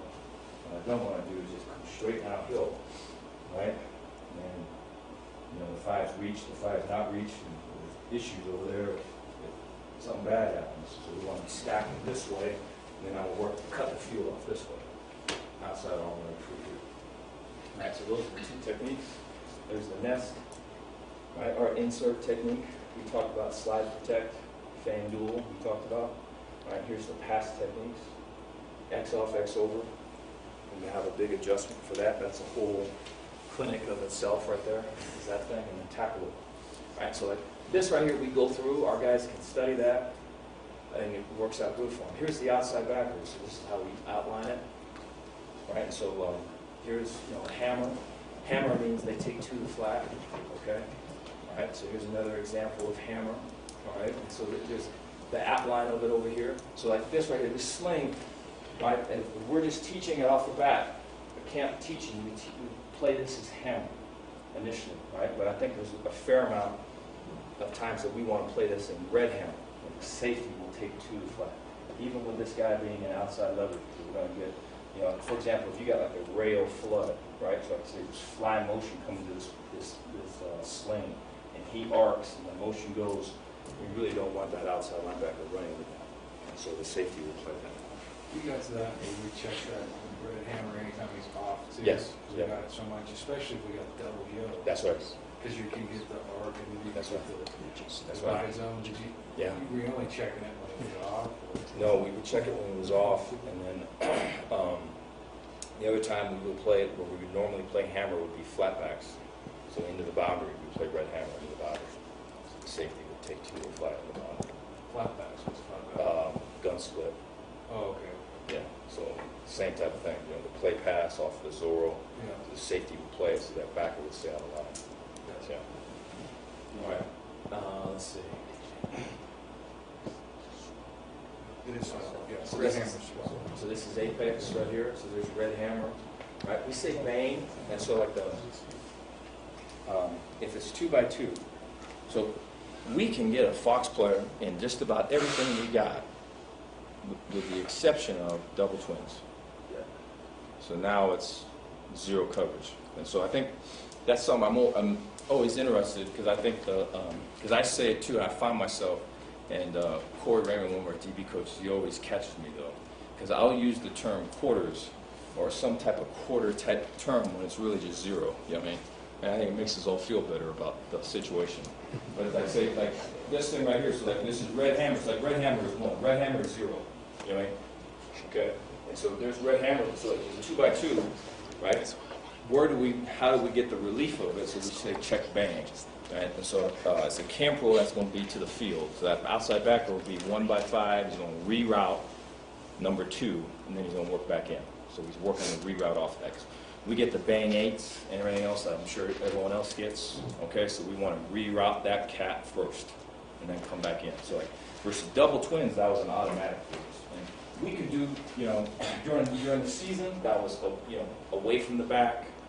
Some people, it was to the back. When are we getting those routes? Is one of us, okay? So bang was that technique. All right. He's still, he's not, He's pass first. I'm not trying to think, I was thinking of words. He's not hammer, it's just bang. Bang. Yeah, so he doesn't have to the flat. No.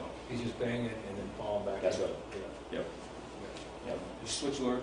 The switch alert is the corner and safety, zone out the quarters of 2 and 1.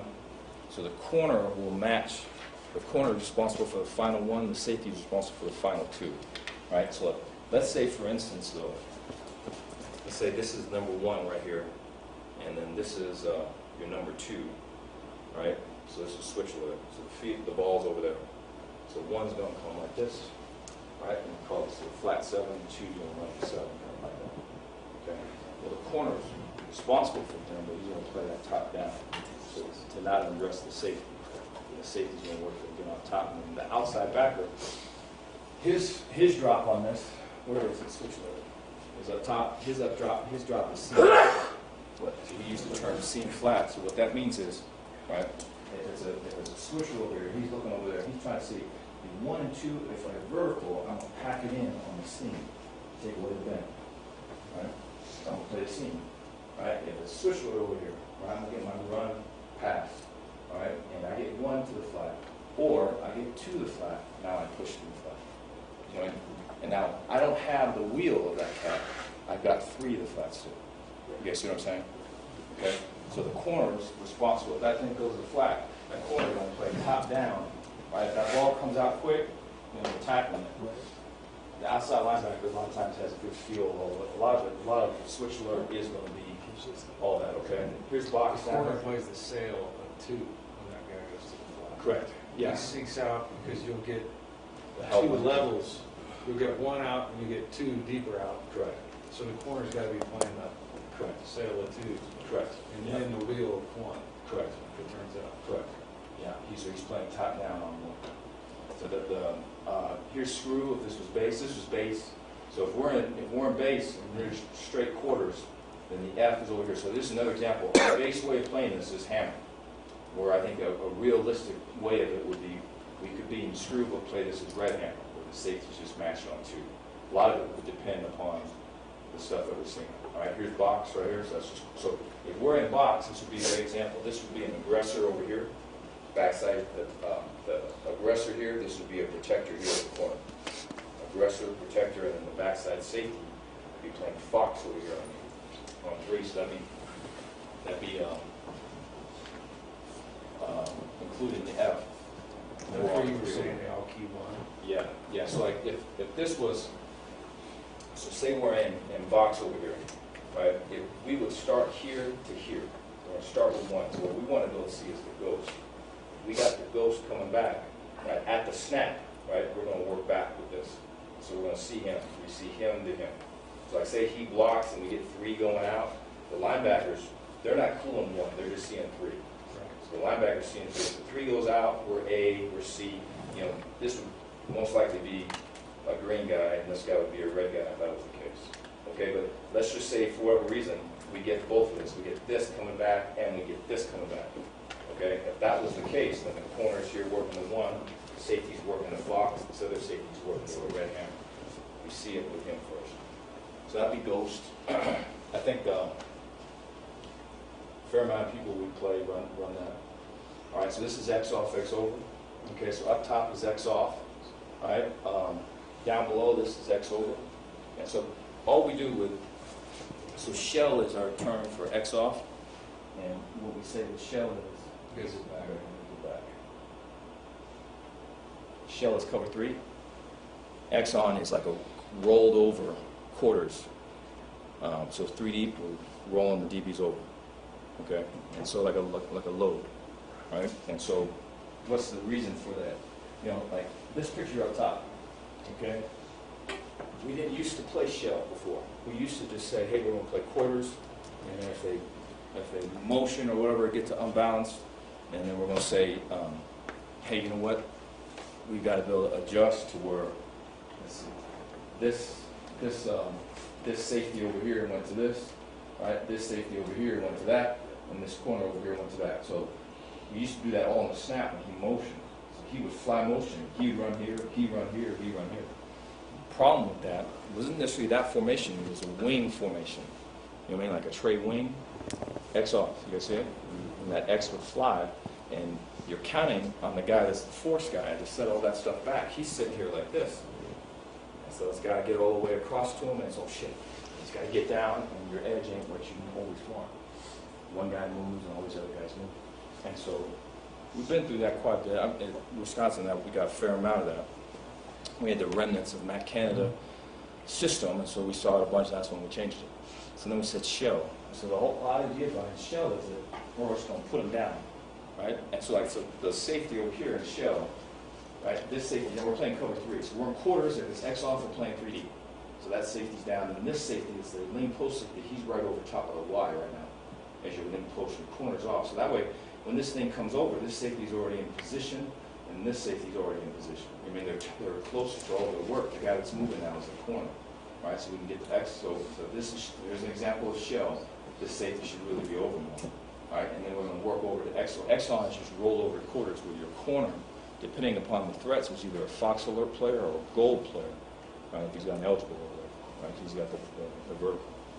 Okay, and then within the front, what we say is, if 3 is, so I think with X on, or with unbalanced looks, right, there's 2 different types. There's the type where they're trying to remove your safety, if you're a 3D team, and run power and all that with 2 backs, right? And then there's also the unbalanced to where they got 4 guys out there, and there's all these gaps and all this other stuff. And so our rush, we'll say tight or we'll say right or left, right? So like if it is a look like this, right, where 3's in the backfield like this, we're going to say right or left, right? So right just means we're rushing the right outside backer.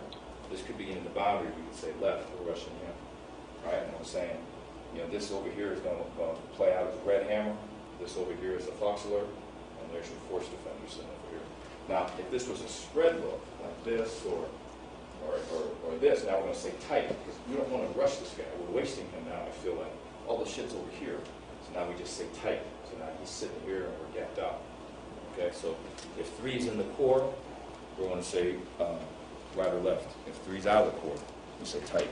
So if their people are in, our people are in. If they're out, we're out. There's your DBs. So this goes through all the pictures. So this is how we install, I guess. We don't install it, we used to do it kind of just, here's the formation, alignments, and all that. It's more based upon technique and what your job description is. Right, like I say, it's the spotlight trying to get big. Okay, so this kind of goes all the way through. DB's the same, all that's the same. Now there's our box, there's our switch alert, spy versus empty. There's eagle and there's slide. So here's an example of an eagle look. Your 4-eye, your shade, your 3. Like before, we used to say this was a Roy right here, right? Or a Ray rather, right? Just move the nose, right? And this was a Ram, moving these 2 right here. That was at Utah State. Yes. All right, then the other way we install was, we used to install all off of just personnel, so we'd show all 21. Can you go back to the eagle side? Yes. So, I know you said it earlier, but just one more time. Why would you call eagle or why would you call slide? What are you trying to stop? Yeah. So eagle would be if we're feeling that.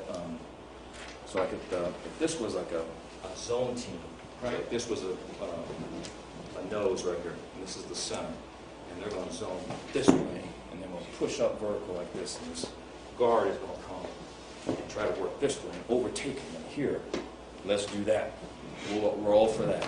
Let's play that. Let's play like that. But if this, so we wouldn't call it then, or I wouldn't be thinking it then. You'd be tight. Yep. But if this center were to do this, right, and this guard were to come down and do that, Okay. and block veer, then we we're working off the wrong guy. We got to work more off of this guy. So now for a shade and getting that, we can better position to play that as a duck and get our ass over there, right? Because we're in here, right? I'm working to come off, and I've got to go to read it. Oh shit, that's some bullshit, and get into it. We're closer to it. And then backside too, we're at 3 now on the backside. And I'm squeezing it on the backside. The other part of that too is we could eagle if they run to certain people. So maybe they run to the back. Maybe they run to the tight end. So this would be eagle left for you. Cross, check, eagle right, eagle right, eagle right. He slides that way. So those 2 reasons. And then slide would be their leverage problem. So they got 2 pullers outside our linebackers. So let's say for this right here, this could be a counter play, right? Like a counter, like this would be the quarterback counter right here. So let's say the tight end arcs, right? And we're, the back's working this way, and the quarterback's got the counter coming this way. That would be a problem. So the slide helps us with our edges. It gives us more people on the outside. And so I think, so slide is used for gap schemes and pin and pull schemes. Eagle is used for veer schemes and pointers. Gap, you only need the gap schemes with the slide if it's OT though, right? Or buck sweep, both Or guards buck pull. sweep. But eagle would still work if it was OY. Yes. Yes. Yeah.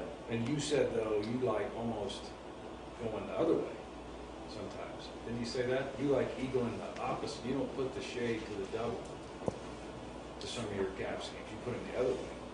You put the shade. Well, yeah. Away from If the we eagle to a tight end and counter OY and they go the other way, we're good. I still, because again, and this goes back. Let me see if I can find this picture.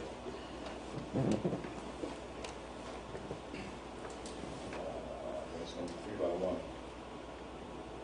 Let's see. Do we have the back on the same side? It doesn't look like we do. All right. Let's say it's this one though. Let's say the back's sitting over here. You see what I'm saying? And let's say they're on my counter over here. Okay? So if that's the case, again, this guy isn't tight into this. So if he comes, he ain't coming with him. He's playing pass. He's a knockdown guy. Once pass eliminates, then he's going to tackle whatever breaks. Okay? So they're over here. So let's say for instance, we eagle this side, 4x1. So they were a big down team, right? They block down over here. Right? Instead of them slamming this and working up, we got a shade. Right, so that A-gap's more defined. The rover can put his feet here and fall back as opposed to, what gap do I got? And those is displaced over here and tight. Okay, so we're over here. Right, we're seeing him. Right, so we get counter coming this way, and so this is a 3 over here. It's eagle right, so they're gonna squeeze on the 3. Then their guard's gonna block, and the center's gonna block back. Well, there's A-gap over here. We've squeezed off that A-gap pretty consistently with that nose. Right, so that thing's been eliminated. Right, and then we get both linebackers over because the end over here, I think that's the other part. I mentioned this here. It's and I failed to kind of recognize it, and I feel like I think it's kind of human nature. I think the position coaches, their coordinators see the defense through their position. You know what I mean? I think it's true of whatever role that you're in, and so like I'll see it through a linebacker's lens, and. I've worked for 2 head coaches now that have been D-line coaches, and both of those guys are both vertical type guys, right? So Gary Anderson and the guy I got now, Coach O, Ed Ogeron. And so I think both of those guys, right, in teaching and talking and learning and all of it, I think understood the value of the tight front and playing tight front, getting hands on people and all that. That goes against their whole thing, man, how they came up, you know what I mean? The status that they got, that's like flies in the face of all that shit, you know what I mean? So you're telling me when he's here, I'm here, you know what I mean? So all of that. Okay, so there's, right? But they understood it. But I think in their viewpoint, from where I'm at now, right, from their viewpoint, they would see it as it's tight defense. We're playing 3-4. They came up in 4-3. So once you got to an over front, once you made a slide call, right? Once you got into any type of 4-3 spacing, for them it was like free. You know what I mean? It's free, and they're thinking vertical. It's 4-3. I can roll now, and so you have to teach against that. you're making that slide call or that eagle call, right? That 3 technique ain't just rolling up here, right? So if this is a guard and I'm a 3, right? I'm squeezing that thing down, right? If it's slide right and I'm a 5 over here, right? That tackle's got to be friction, man. I got to be foot to foot with that tackle. He steps in, I take an in-flight adjust, and I'm squeezing and redirecting that guy. You know what I mean? So you're playing 4-3, 3-4. Why is how they would think. I wouldn't think that. I would think, you know, we have a hard time getting over the blocks, so we're going to move your people so you can reroute those people and I can get over. That's what I'm thinking. You guys see what I'm saying? And so I think that's got to be addressed because I found that out the hard way. They're looking a way just to get up the field. And so, yeah, so if we're to get the counter coming back, right, we would squeeze off that A gap, but then the 3 technique is putting hands on the guard, and he will be compromised some with the down block by the tackle, but you're getting both linebackers over. They're not getting to him. You know what I mean? All right. This was the other thing that we changed with our playbook is, I know I'm probably running out of time, is we did all, regardless of personnel, regardless of whatever, we did 2-back, 2-by-2, 3-by-1. We always used to build the playbook off of, here's 21 and 12, here's 11, here's 20, here's 10. And it just didn't make any sense to do that anymore. So this is all 2-back right here. So this is, our alignments in 2-back are this, right? And then our alignments in 2-by-2 are this. And then our alignments in 3-by-1 are this. So we did it that way. All right, and then we got into, okay? And these are the fits. So these were problem plays for us. Okay, so there's the, this is just playing it straight up. So there's a wedge play. This was a common play. This is probably the number 2 play off the counter OT that we saw, right? The wedge, right? The power without a puller, right? And so like this would be a time where we would want to eagle as an adjustment. We're playing just camp rules or just playing tight, so we're gapped out, okay? A lot of times that Z will fold in as well, right? Here's H boot off of a bunch, so there's a box, right? Here's the reverse. There's our action right there. There's your fox. There's your safety coming down. There's the clue of 1, okay? Here's rail flood, right? So this is a red hammer. Motion's coming this way, right? So this is going to be switch alert, so they play it that way. There's your fox player, right, the help of the post, okay? Right, here's switch alert over here to this side. This is red hammer over here to this side. All right, so anyways, these are all the fits. Here's counter OT. There's an example of it. Okay, so the rover, rock back, turn back, sending it back. And then these are the plays that we saw throughout the year. All right, so like, a lot of these are not good. We picked the ones, these are all the problem plays. So you can see right here, you want this safety, you want this corner fitting in right here. He's really excited about getting out. And so we would install this way, and then we put all these plays in. All right, we're in eagle head right here, and we get sealed on the back end, out in the flat. This was our worst game by far. This is a humbling game. All right, so there's your H boot. Get the back out. There's your reverse coming back.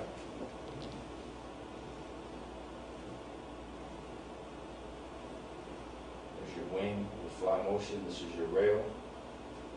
There's the rover on this rush. Let's see. All right, right here. There's your counter. So this was a common, or your QB counter. This was a common play. It's a great Was job that by switch the alert off that fly motion? Yeah, I think.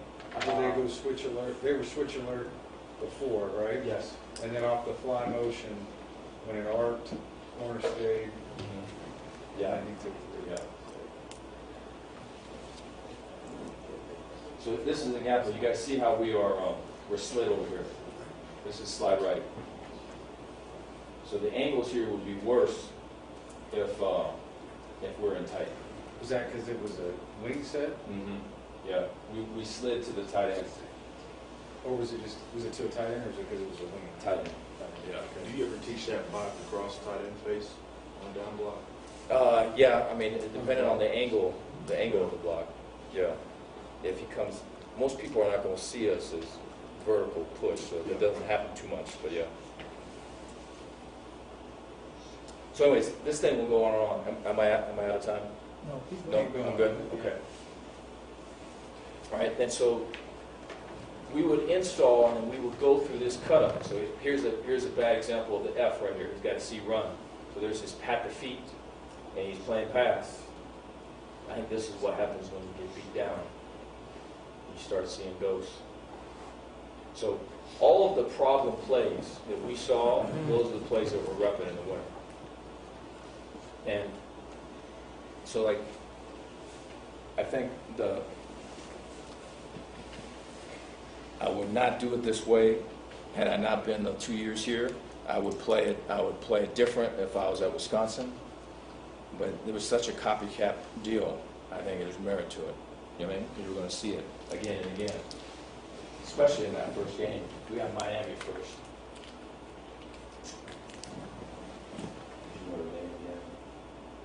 All right, there's your counter OT.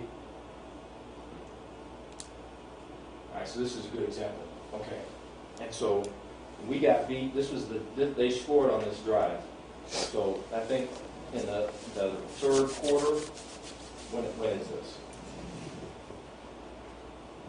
Okay, fourth quarter, 11 minutes. Okay, so they got 6 points. So they scored 2 field goals. All right, and so this is offense been scoring a lot of points and doing all that stuff. Okay, and so you can tell they're running the quarterback. They're doing all the stuff they're doing, right? And I feel like we're leveraged. We're playing well. You can feel like they're searching. You know what I mean? They're trying to find something.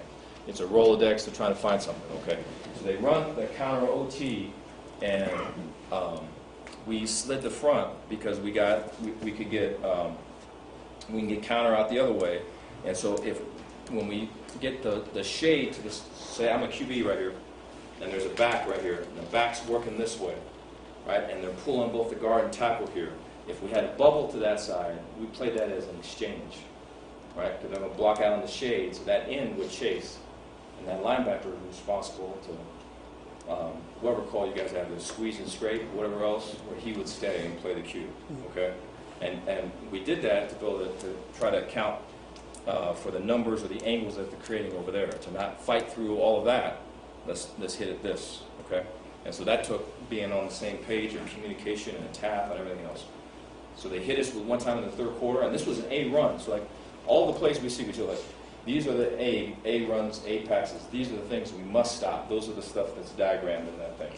All right? These are A runs, A passes. So what does that mean? That means every walkthrough we have, we're repping that. Right? Every run period, we're repping it. And we're not going to go through a day where we're not repping it. You know what I mean? And then the other part of that is who is seeing it.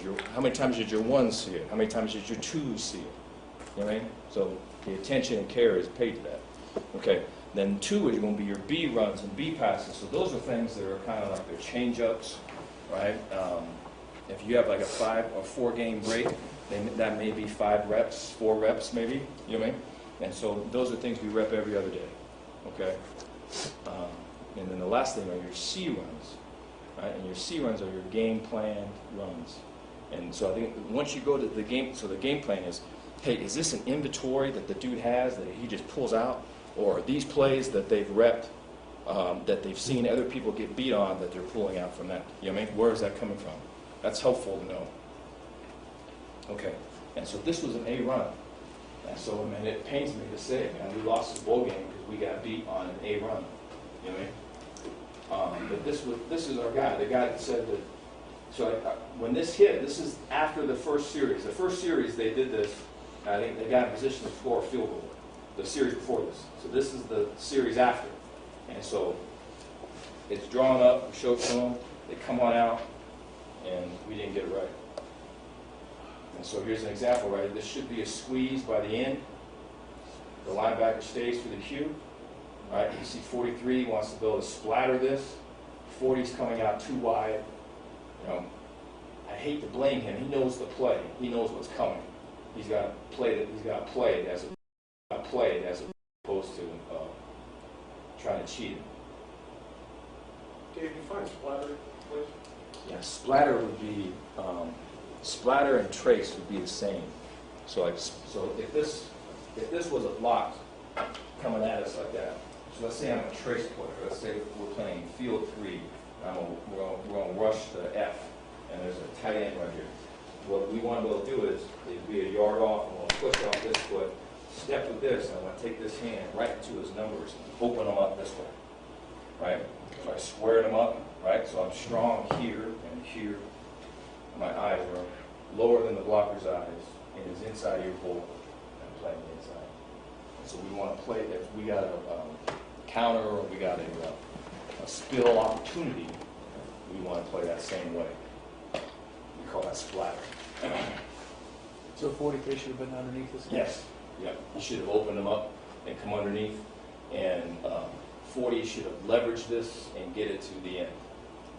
Get it to Christian. So we wanted the tackle to go around the guard there? Yes. So he's in great shape right here, but he's got to open up the other way. I think he took the cheese that the Notre Dame guy was giving him. You know? He gave him a soft shoulder and he bit it. All right, let's see.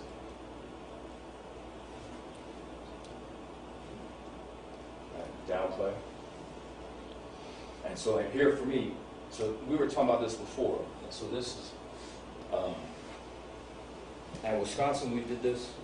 So a lot of these are going to be the fails, you know. So at Wisconsin we did, and I thought we did a good job. At LSU I have not. I have not asked for it, and we're asking for it now. And this is an example of it. Okay, is the DB technique by footwork, you know. And so, and I don't know, man.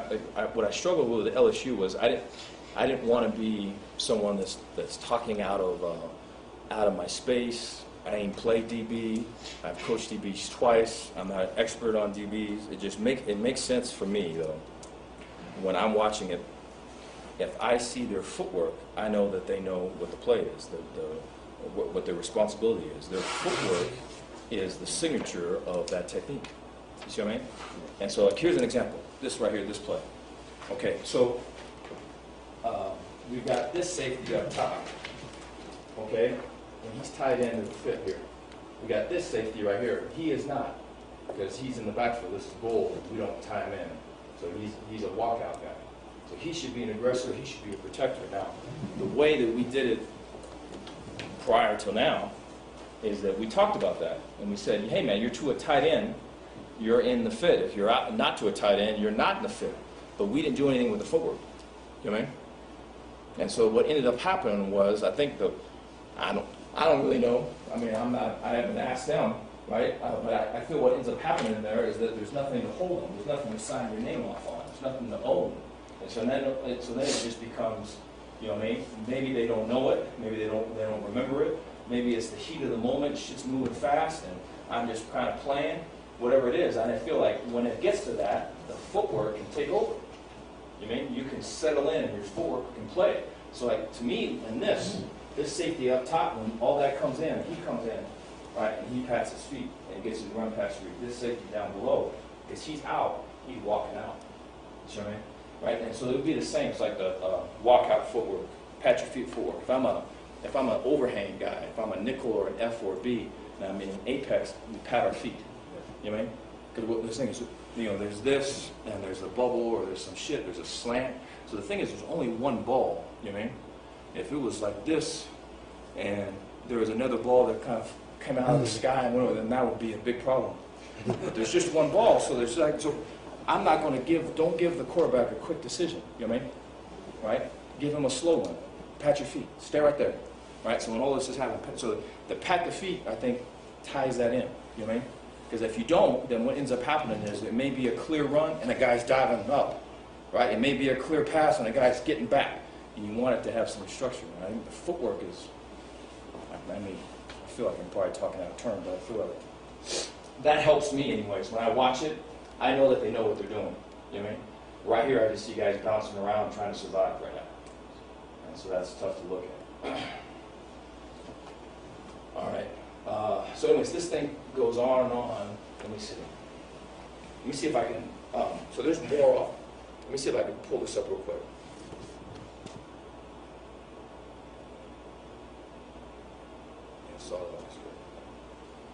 I wanted to show you guys this.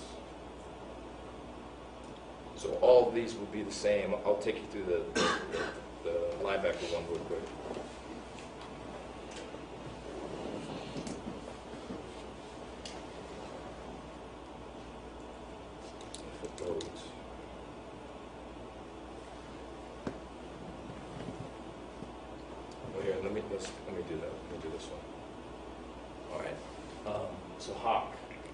So we did this at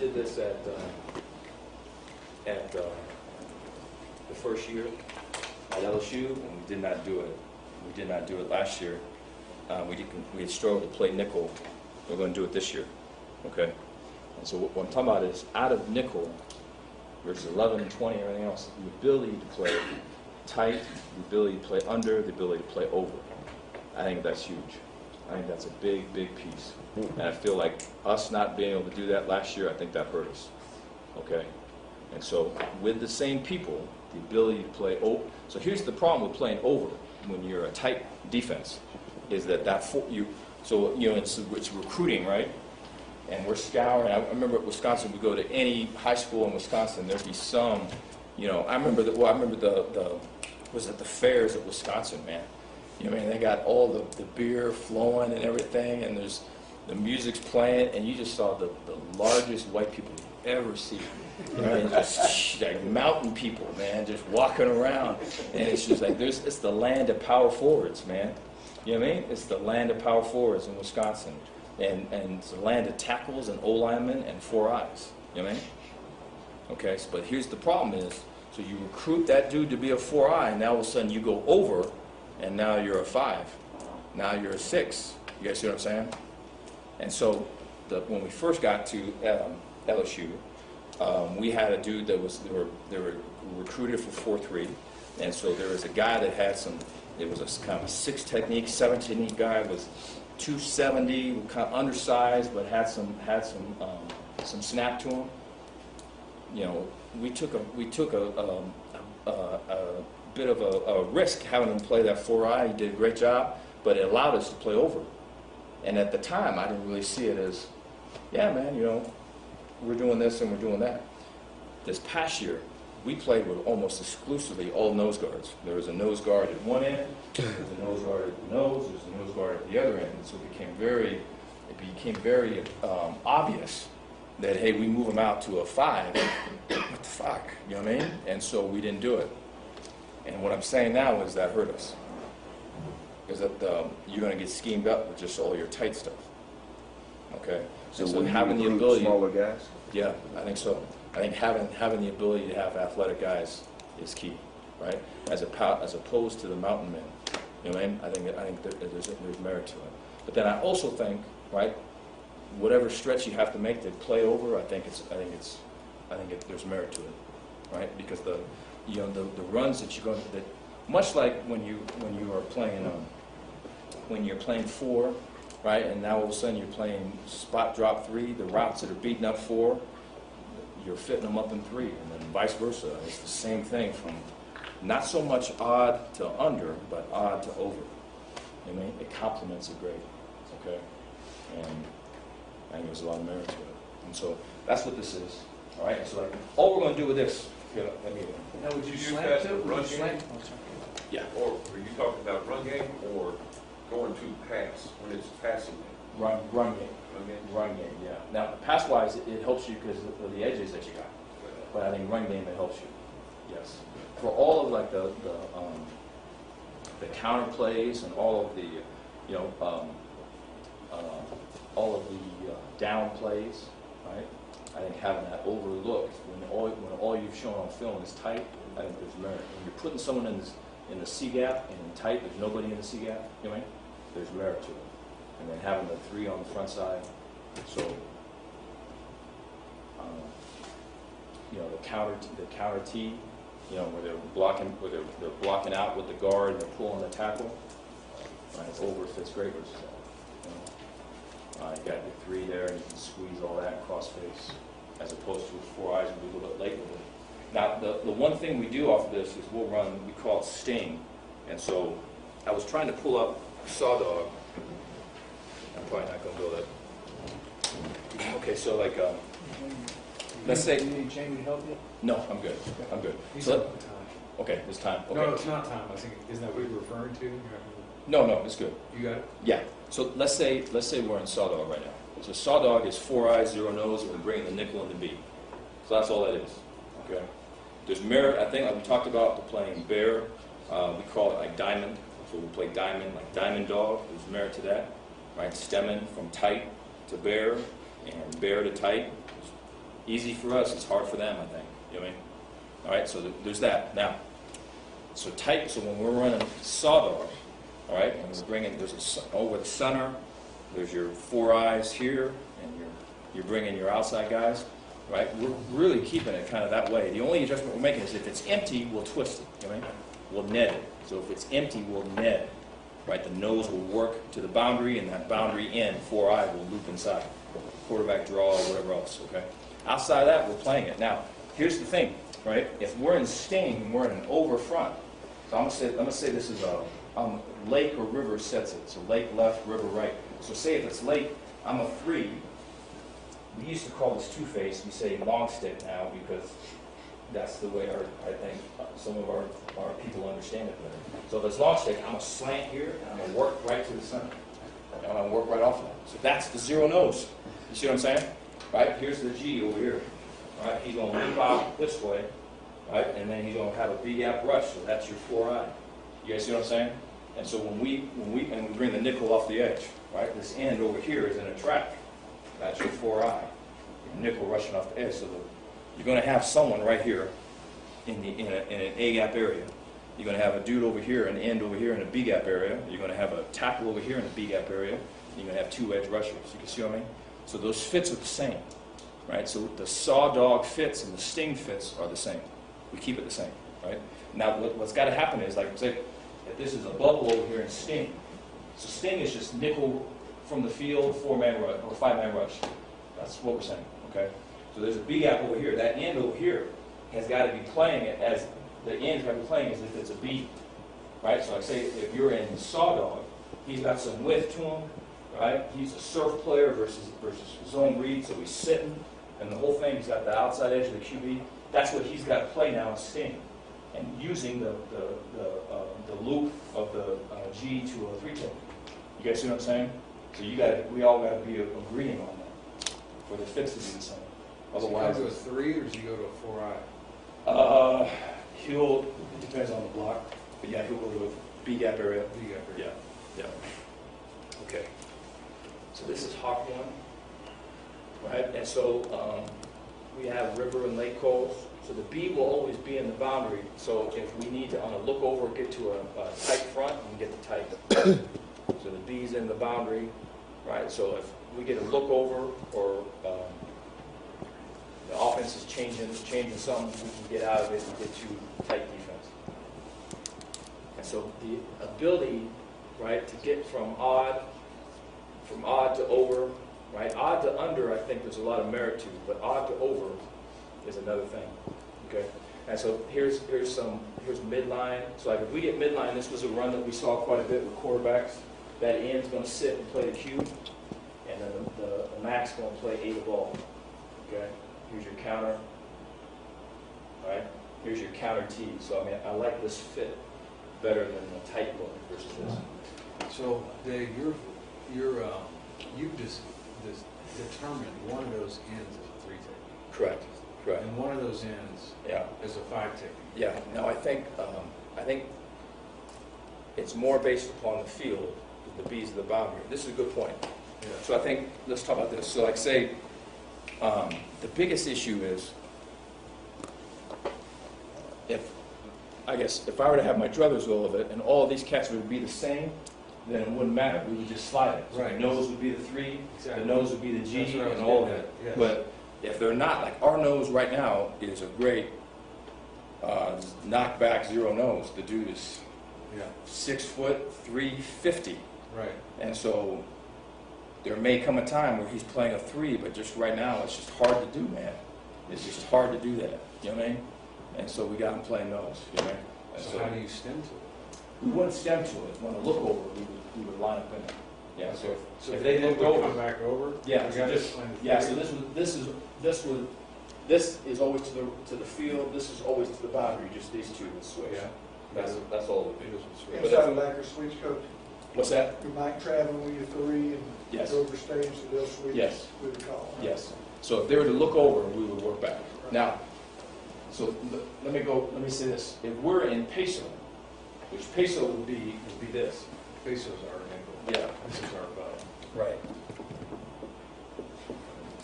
let's say we're in peso here. And let's say we look like that. Both of these guys are 3 techniques, so it don't matter. You see what I'm saying? The issue ain't really the 3 or the 5, the issue is the nose. You know what I mean? Because he doesn't get trained, he gets trained in nose, you know what I mean? He doesn't get trained in 3, right? And so that's that. Right now, the problem with this is, like, all this is great. So, like, if the tight end was over here, you would go to river. The tight end was over here, you go to lake, and it just didn't matter, right? And so we could get all that great. The problem with that is playing odd out of that. At Wisconsin, we did. You know, the B would come in and play a 4, or the F would come in and play a 4 odd, which, I mean, I'm not too hyped about doing that again. You know, we just don't have guys that kind of fit that mold, right? So we don't do it. Right? Now, out of this, we can get to odd off of for pass looks. So like say right here, if we said far, Which is our slug. yeah, if we said far, we're getting this look right here.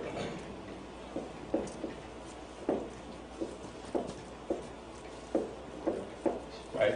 Now, we could say load is our term.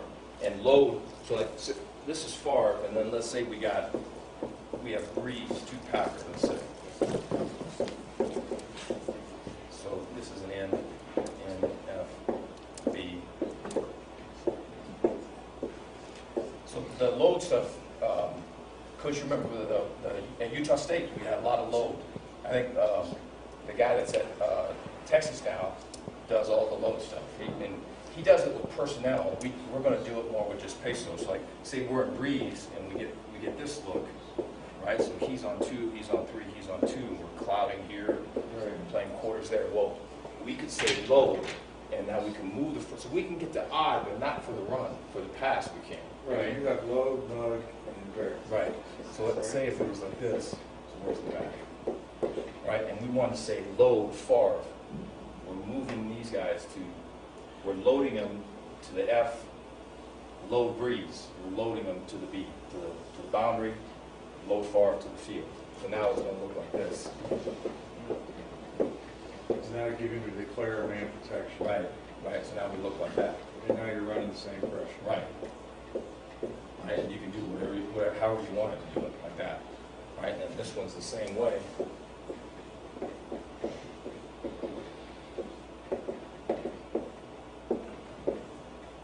So you're showing in here, and you're getting out. He's contained. So it looks like that. And so that way is easy. You may load it either way.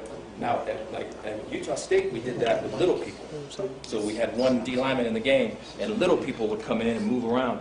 The problem with us doing that now is once we bring in little people, people run the ball. If it's 3rd and 8, they're still running the ball. So your little people, for us, come into play like 3rd and 12, and at that point, is it worth the investment, man? You know what I mean? To have all that. So we used to call that cowboy and lightning and this whole thing, you know what I mean? And so we just do it on peso, right? So you can move your people that way. So that's a way to get from to odd. Looks. Let me say one more thing to this. Once you go load, what people will do is they'll block to the side that's loaded. You know what I'm saying? And so the ability on this is, so let's say you want to load the back. And so let's say you got this and you got this, right? There's merit. There's merit in bringing a rusher here in this B gap, just doing this. Right, because what you're going to get is stuff like this. So having some way, so like say whether it's this end or this end slants in, the rover rushes out, or something like that. And once you're in a load game, you want something to from the B gap away from the load. Away from the load. Yeah. Now I think you can balance everything else out. Is it critical, like for us, when we started going load, I thought it was critical that the end showed as a drop. Yeah. As soon as he shows that he's coming, now they're not identifying it as rookie, they're identifying it as 4 down, and they're going to check the slide to that side. Right. Yeah, and I think the look of all of it, I think the ability to bring somebody here in the B gap, I think the look of that end that's up, I think all of that. And then the disguise on the back, I think all that's got to be tied. I thought low the spike a little bit. Yeah, yeah. Because you can That was show the best one. that you're coming from Yeah. here and that you're dropping from over there. Yeah, we used to call that gigs when we played cowboy. But so the ability in to play over out of nickel people, I think is important. So like, this is what we're starting. I think maybe you guys can understand that. I think for me the idea would be like when we start with all of it, right? And we got the head coach in our room, and he feels there's a 3 is a 3 and a nose is a nose. Then the 3 is the 3 and the nose is the nose. You see what I'm saying? And we're going to go with that. And what I'm going to do on my end of it is I'm going to make sure that the tight end yums and motions across. And so that when he yums and motions across, if we flip it like that, then let's put it on tape and let's talk about it then. You see what I mean? That's what I'll do. You know what I mean? And then where that ends up is probably be the best for everybody. Okay? But yeah, this is nickel. This is Hawk 1. So we didn't play this last year. We didn't play it this past year. We played it 2 years ago, and it was really good. Let me see if I can find. Let me show you guys one more thing. If it's downloaded, here we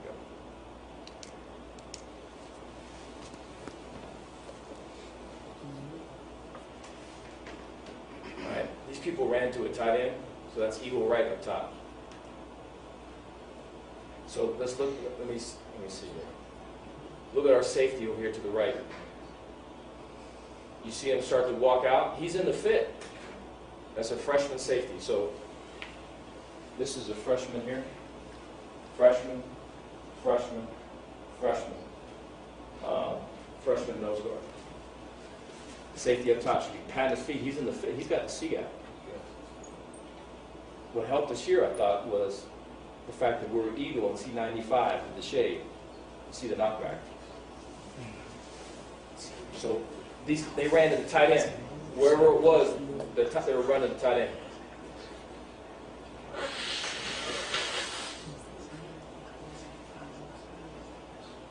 Forty did a good job of pacing it. This is eagle left. So this is red hammer up top. Okay. So this is quarters. It doesn't imagine it don't look like quarters. Right? We're looking at the indicator in here. We're falling back. Both of them on the indicator cup? Yes, sir. Yep. And so we're both reading this guy. So if he were to state, so let me say this: we use the term indicator and then we use the term pointer.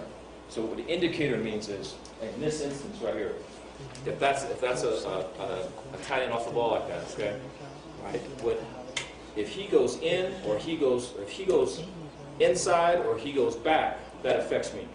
If he goes out, my eyes go back to the tailback. You guys see what I'm saying? So like if he goes out, if he's out like this, my eyes go right back to the tailback, and I'm picking up the spot for pulls. Okay? So in other words, I'm not going out, right? If he's here and he reaches out like this, it's just as if it's trips and shit. He's sitting over here.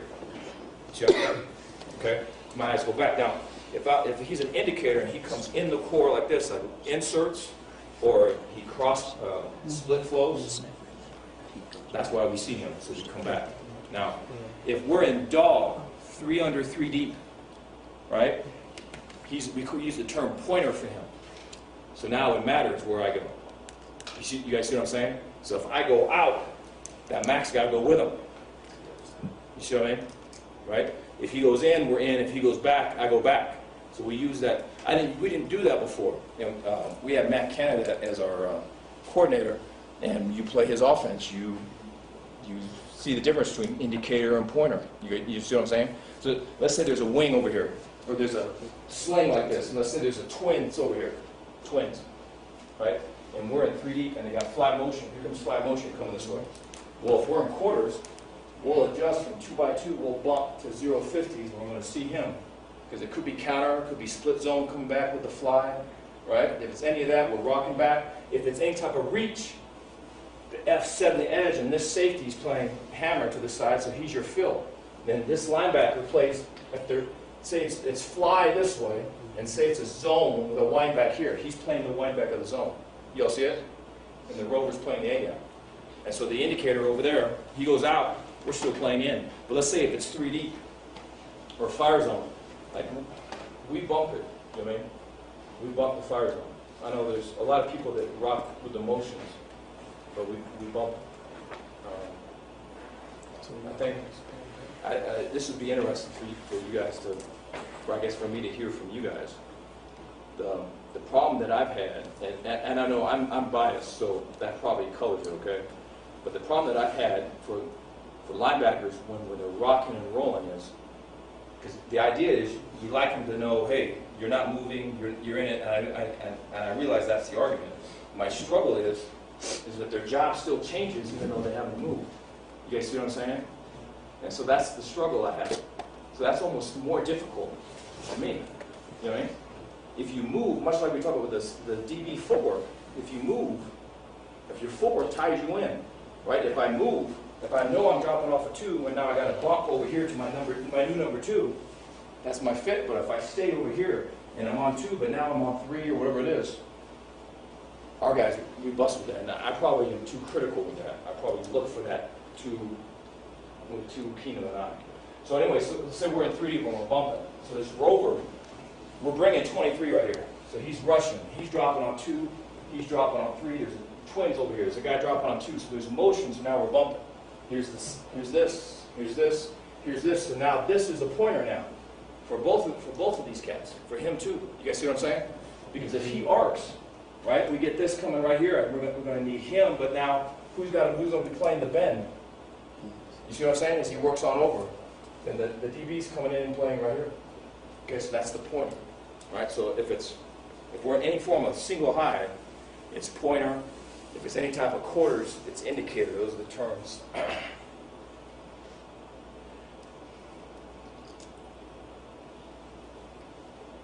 Let's see. All right, right here, this is eagle right.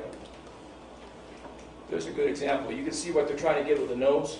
See the guard trying to climb up and having the shade over there. You know, I like playing up. Is eagle right? You got a 3 technique up top. See how the tackle's pulling? I like having a 3 when that's the case, as opposed to a 4-eye. And you cross them? Mm-hmm. That's what I'm asking you. Yeah. You cross all the T-folds. Mm-hmm. We kind of say about that This is better with the footwork, with the safety. That's good to see by him. This was the other thing. We played a lot of base, and so these were our best players, the outside linebackers. But what we had problem with Red Hammer was the safety playing Red Hammer on the slot. And so we took out the safety and put in the nickel. And so we played base with a nickel. The nickel played the safety spot. That's the nickel up top. Hey, Coach, All he's doing is playing 0 anyways. where do you like to align that field backer? Is you like him at 5 yards? You like him closer to the box? His base rule would be the apex, the midpoint of the tackle, and the number 2 receiver. And he wants to be a linebacker depth, ideally. So he's seeing the triangle over here. So he wants to pad his feet, right? And then he's reading that triangle of the in-man line of scrimmage to the flow. Yeah. So part of his things would be, and if he got tackle pull, he's going to have to sit because he's the edge because we're crossing with the 3. But let's say, you know, we want some awareness. There's a wing away. We want some awareness. The back is deep. All of those things would be great. Okay. It's hard to have that in the first conversation with him, right? But I think he wants to be able to sit. You know, if flow is coming to him, if I'm an outside backer here, and flow is coming downhill to me, right? After I pat my feet here and I get run, I'm gonna meet it that way. If flow is going fast or wide outside, right? Then I'm not approaching it that way. We don't teach it like that. So if flow's going fast or wide outside, now I'm working here to this. To that number 2. You see what I'm saying? Yes. Right? Now the split has something to do with that. If they oversplit you, then they give it to you, then go ahead and take it. Right. Okay? But generally, they're going to try to block you when the ball's coming out. So we want to work so it, here I think if you're that outside guy and you try to dip up underneath that, maybe you make the play, maybe you don't. If you don't, you fuck the safety, right? If you're that outside backer and the flow goes out and you try to cross face the number 2, then you're dicking the linebacker. You know what I mean? So the best way I think is to work across his face. Yeah.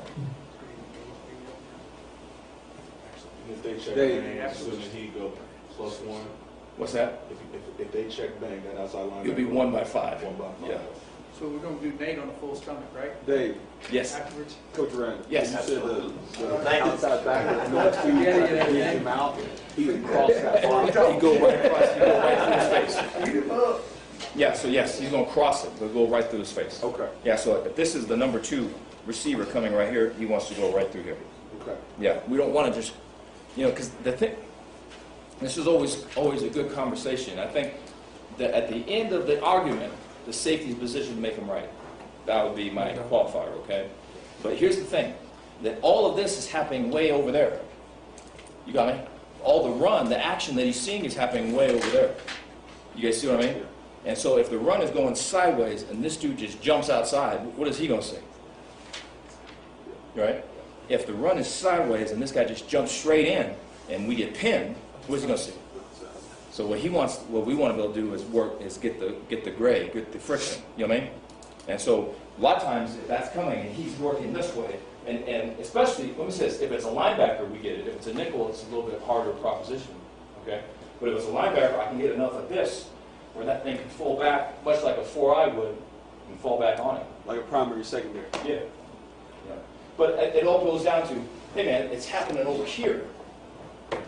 And the stuff you're reading is over here.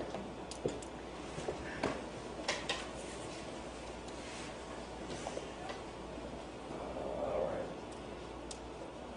That's eagle right. So you see how they're trying to work to get that guard over? So these tackle wraps are difficult. We got to pick them up through the spot right here. So there's the pull. We got to get over. You have to treat the tackle fold on the zone scheme different from the tackle wrap. What do you tell those backers? So if it was zone fold, he would be thinking, stay behind the ball, right? And if it's tackle wrap, he's thinking, get over the top. Yeah, so if you're talking about fold in here. Fold and it's a Yes. zone, yes. Yes. As opposed to the wrap. Correct. Yeah. We saw more fold in tackle. When I was in the SEC, Yeah. when I would talk, Yeah. we were always seeing the tackle Yeah. trap. Right. But here, I've seen more fold on the backside. Yeah. Did you guys get much of that? Yeah. These guys do a great job of it. The O-line guy here. So what would be the different coaching point for The rover, the Mac in this instance, he's leveraging whatever comes this way. Right. So whether it's this block or whatever it is, he's leveraging back to him. And the rover over here, he's thinking if anything comes from the sea, I'm spilling because I got the safety. Right. So we just play our rules. I guess, I'll talk to you later, but I guess I'm talking about sometimes I follow the line back For opposite fold, yes, and the backside backer had to be the sport. yeah. You're talking about off of this right here. Yes. Yeah. And then 23 had to play the cube. The back was on the other side and it was on fold. Okay. But then if you got tackle trap like this, Right. 48 has to get over the top. Yeah. I probably need to have that drawn up. Okay. And I can get it. You got a shot with that shade, that helps tremendously. Yeah. And What's I that? had to read that, Yeah. whether it's full or tackle trap. So the zero technique, we do that. That's what I'm saying. Yeah, that shade helps tremendously. I know it helps you, but it's a still different hard. play. Yeah. Track. This is eagle left. This is still tight. So we try to teach a freeze rush whenever we're rushing. So we want to get right to the feet. Much like a running back would work on a linebacker in your one-on-one man coverage competitions, right? Is how we would want to rep versus O-line. We want to get right to their feet, freeze the inside foot. With Pete and all that, it would be a bob swat. We're not so big on using our hands and being physical. We like to be able to use athleticism and we're a little guy, you're a big guy, and do it like that more. So this would be a crossover dribble pass rush. Especially if they're getting to where they're fanning on an outside guy, right? Once we clear run and his pass, we got the ability to hit him before he's settled. Coach, you said y'all were playing quarters, Yes. Yep. so your outside guys are not rushers, they're playing, how do you accomplish that? Okay. Okay. Yeah. Can I get this right? Yes. Hey, what'd you say, Oh, Mike? yeah. Hey. He's going All right. There's two ways. So if we're in quarters, there's tight 4, and then there's wizard 4. So this past year, we played a lot of tight 4, and I think the reason for it is our rover was our best player, and he was the weak inside linebacker. He was rushing. 2 years ago, we played almost all wizard, and wizard, if it is a 2-by-1 or 3-by-1, the weak outside linebacker is rushing.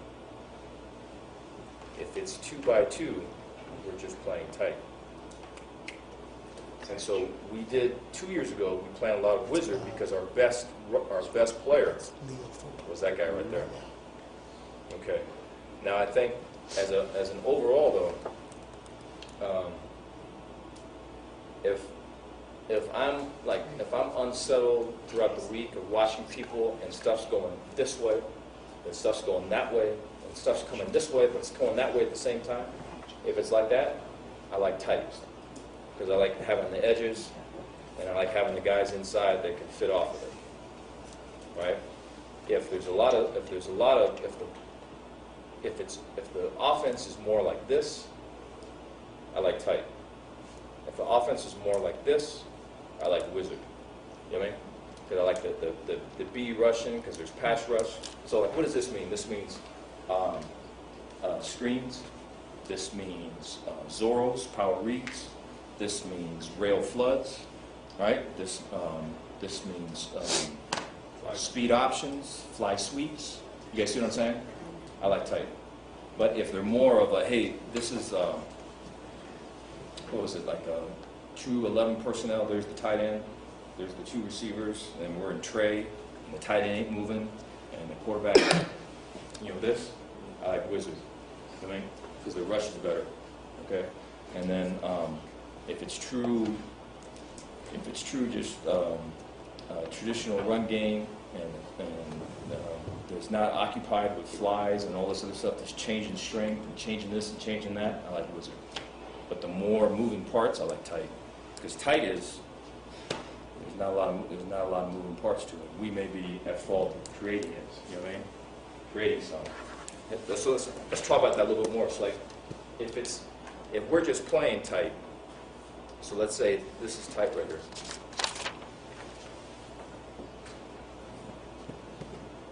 So if we were to be in nickel, that's our B, right? Nickel's going to be in this apex. Safety's going to sit out here, and this is going to be red hammer to this side, okay? And so, the safety's going to be locked on 2. Corner over here is playing loose man, which means he's got one vertical. If one goes shallow, he's going to let it go, right? Zone off, but everything else he's locked on 1. Red hammer means you got 2 up and you got 2 out. If 2 goes in right now, you can zone the quarter. Okay, so the nickel is sitting inside in this apex, okay, and he is your nail hook player. So he's going to relate to 2. He's going to take 3 the flat. Then we have our rover and our Mac. If it's 3-by-1, there's 0 50s. We look like this. We have this other safety. He's going to be up over this tackle to not undress that cat right there. And so if this is, so the footwork here, we'd like for this guy to pat his feet. If he's in the fit, if he's not in the fit, we'd like for him to walk out. Okay? So if we were playing Wisconsin, he would be a walkout player. Right? If we were playing Louisville, he would be a pat the feet player. Okay? And being an alley runner. So pat the feet. Quarterback run or not quarterback run? Mm-hmm. Okay. So he'd be run to pass here, he'd be pass to run there. Can you go back over what you do in the safety again? Yes. To the field? Yes. And so he'd be 10 yards, okay? And so you saw on film a lot of times they would cheat it down. If you feel comfortable about the matchup, we'll cheat it, okay? But he'd be 10 yards, and so red hammer is going to be matching to the out, matching the vertical, okay? And he's thinking inside leverage is what he's thinking, okay? Now, the only time we move that red hammer safety to outside leverage is 2 back fox alert, right? So say it's like slot, for example. If it's slot and there's nub and there's two backs in the backfield and there's a number 2 over there, we'll play red hammer, but he'll move to outside leverage because he's got the fox safety. You guys see what I'm saying? Okay. Outside of that, we're thinking inside leverage. Okay, so he's at 10 yards, and the corner over here can be pressed. Anytime we say hammer, he can be pressed. So like, say if it's quarters, we've got hammer, we've got red hammer, and then we've got nail. So hammer is going to be your true quarters. It's our pack. Yeah. So Red hammers are strong. So true quarters, I mean the outside backer takes 2 to the flat. Right? And so say it's hammer. So like, what would be an example? Let's say we're like this. Okay, let's say we're a safety here. So this is hammer. Over here, this is red hammer. So if this were to go to the flat, the B would take it in tight or wizard. Right? 2 goes inside like this. Right? 2 goes vertical, the safety matches. So if we get a block by the tight end, we get 2 to the flat, we get 2 underneath, this becomes a fox player. Pushes to the post. The corner stays locked. So, hammer is your true quarters, outside backer taking 2 to the flat. Red hammer is now the outside backer is a nail hook defender. He wants to pack it in on the vertical and not give him the bend. He takes 3 to the flat. And then we're saying nail is going to be safety and corner, fluent 2. And 2 immediately goes to the flat, right? His corner will harden his feet and the safety will work over. If it ain't that, then they're locked up. Okay, so I feel like we run a lot more red hammer than nail, just because red hammer is a little bit more black and white. Nail, at times, there's some gray in there. Now yours, back at the top, the safety, if he's on to the boundary in the 3x1. Yes, this one. If he's a walk safety, Yes. what is his? Yeah, so he's a walk, so he's going to walk to. Well, let me go back. I think I have this as Trey. So if it's Trey, I'm sorry, he'd be playing goal. So he's got 3 vertical right here. If Okay. it's goal. Okay. So we would only get to it. It's my fault. We would only get to it if it's this. If it's true trip. So if it's Trey, we just play goal this Okay. way. And so we use him in here and we use the safety here. All right. Now once it gets to this, now we're playing it. So now we're this way. Okay, so now this would be stubby for us. And so we're going to be playing these 2 on. So all these guys are playing is nail Gotcha. on 2 and 3. All And right. so now you've got this safety sitting right here, and how you want to use them. And so if we have a walkout safety, it's going to play out a lot like a fox player. He's going to close the post on the action. Now he would take a quarter track to not undress the corner and then close the post. If we're going to use him as a pat the feet safety when he's in the out. Right? And so, the majority of the runs, like this would be one of the runs we got. Is this one. And so, I think, let's say we're here, we're here, we're here.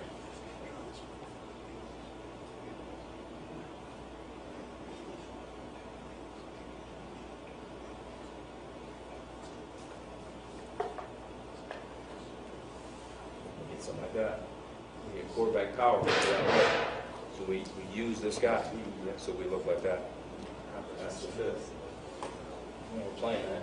So like if we're playing Florida or we're playing Mississippi State or we're playing Auburn, we're patting our feet. If we're playing Miami, it looks like right now, we're walking out. Okay. But Did you ever change it where the back was? yes. Okay. Yes. Good. Okay, I'm fine. Yep. Yep. There's a lot of merit in 4x1s, playing them in pat your feet, and 3x1s, playing them in a walkout. Let's say, okay, so, but coach, to answer your question with tight, so like say for instance,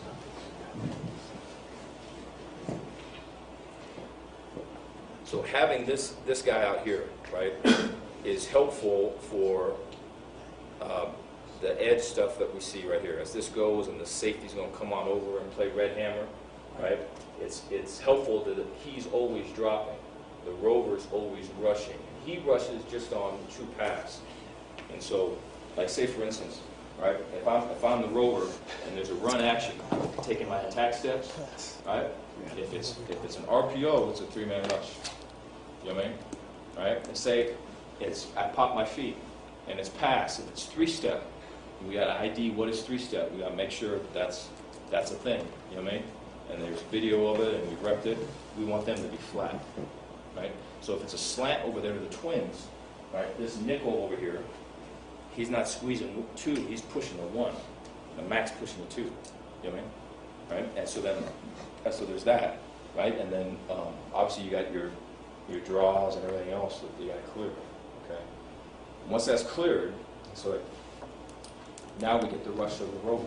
And so now we're talking about how do they block it? Right? Are they fan blocking it? And we're thinking that's really going to be an A-gap insert. Right? If it ain't, they're sliding it, then I'm reading the guard to the boundary for us. So let's say you're the linebacker, right? I'm the guard to the boundary, okay?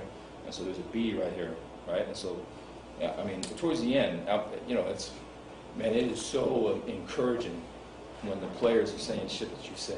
It's like, man. You know what I mean? So I said, there's a B over here, and so the rover's going to line up, and you know, a lot of it is going to be tied into when it affects them. When there's possibly for them to make a play, you know what I mean? They're going to listen maybe a little bit harder. And so like I say, he's over here. If that guard works this way, he's thinking they're a slide team. I know they're going to work to the B. You know what I mean? He hits it. Now let's say, or he crosses rather, right? B to B. Now let's say if it's a twins look. And we're walked out and there ain't no threat over there, right? There's a lot of merit for them. Just not, I don't have to worry about that B because he ain't covered down. That's when the 2-play slide, you know what I mean? So now he's B gap here. So he reads the guard. If the guard works this way, right, and slide, he's going to that B. That's why there's got to be some, the way we do it, there's got to be some awareness. Are they slide or are they fan? You know what I mean? Right? If he blocks down like this, they're sliding over here, then that B gap's big. All right, if it's wizard, then we're saying 2x2 is going to play out the same. Then the only difference is in 3x1, we're going to rush the B. And 2x2, we're going to rush the B. So let's say it's this. And so the language then on the motions and everything, we go from tight to Roy and Lee. So Roy is right, Lee is left. So we've changed it on all the motions. When we've played Wizard, like 2 years ago when we played Wizard, like I remember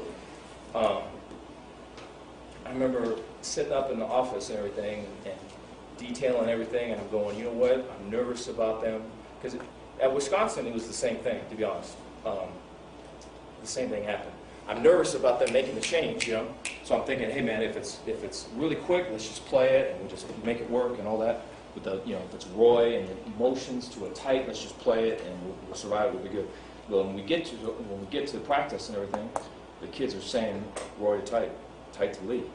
And they're just rolling with it, right? And so we just say, oh, and the honest truth is that we're kind of, okay, all right, let's do that. You know what I mean? So that's how it happened in both spots, okay? So when they're tied in with the front, so that we would go from Roy and Lee to tight. And so like if it was like this would be a Lee call. And so what that would, the B over here is your contained rusher, and then we're still playing run, but now they're going to work away from the Lee. And so this was your two-way go. This guy was, right?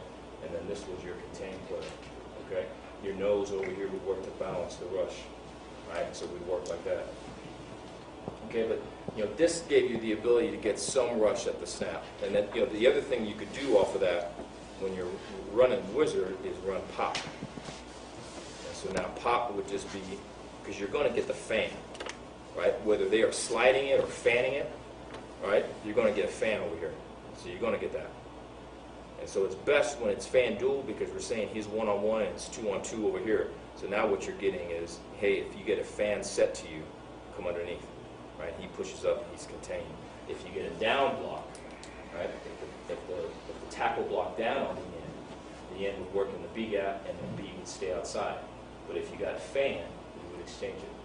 So we did this at Wisconsin quite a bit, right? We would pop it, okay? And a lot of times we try to tag it, second and long, second and 10, those types of things. It would be tag pop. And catch some draws and help with some screens. Does that answer your question though, with Wizard and all that? Yeah, so the issue with Wizard is even though we can feel good about the motions and feel good about adjusting to it, when it comes down to it, I'd rather not do it. I'd rather, if they're doing all this type of stuff, I'd rather just stay. You know what I mean? And that way we know what we got. The other thing about tight would be if they were to motion formation sideline, so say it's 2 by 2, and they're going to motion into the boundary 3 by 1, then the MAC would be the rusher. The MAC became the rover, and the rover became the MAC. You guys see what I'm saying? So the MAC would rush, and the rover would drop off at 3. So like say it's 2 by 2, and the field is this way, and they're fly motioning this way. And we're going to bump on over, and it's going to be this, and he pulls it, the MAC rushes, and the rover drops off at 3. And so they're going to learn it from MI 0, MI 50. You know what I mean? So if you're 50, you're on 3. If you're a 0, you're rushing. That's how they talk. I appreciate you guys, man. Thanks for your attention.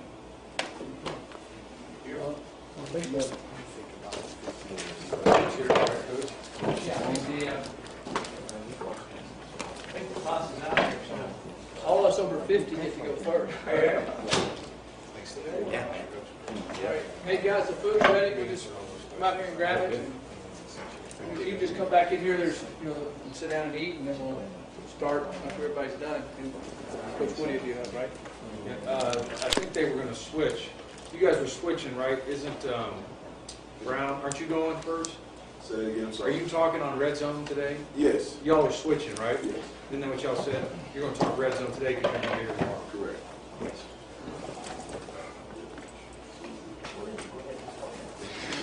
We got dinner now. You guys can go eat. We got food out here. You can go eat and then come back.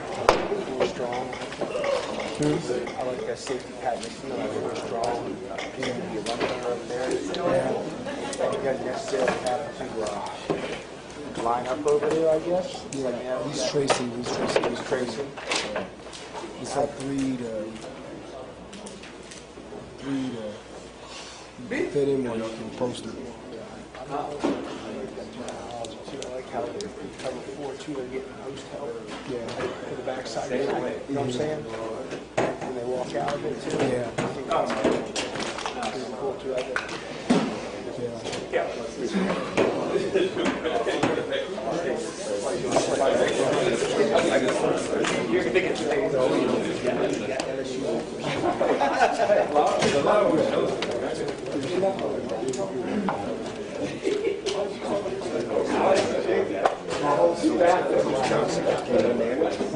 Everybody would get one on that.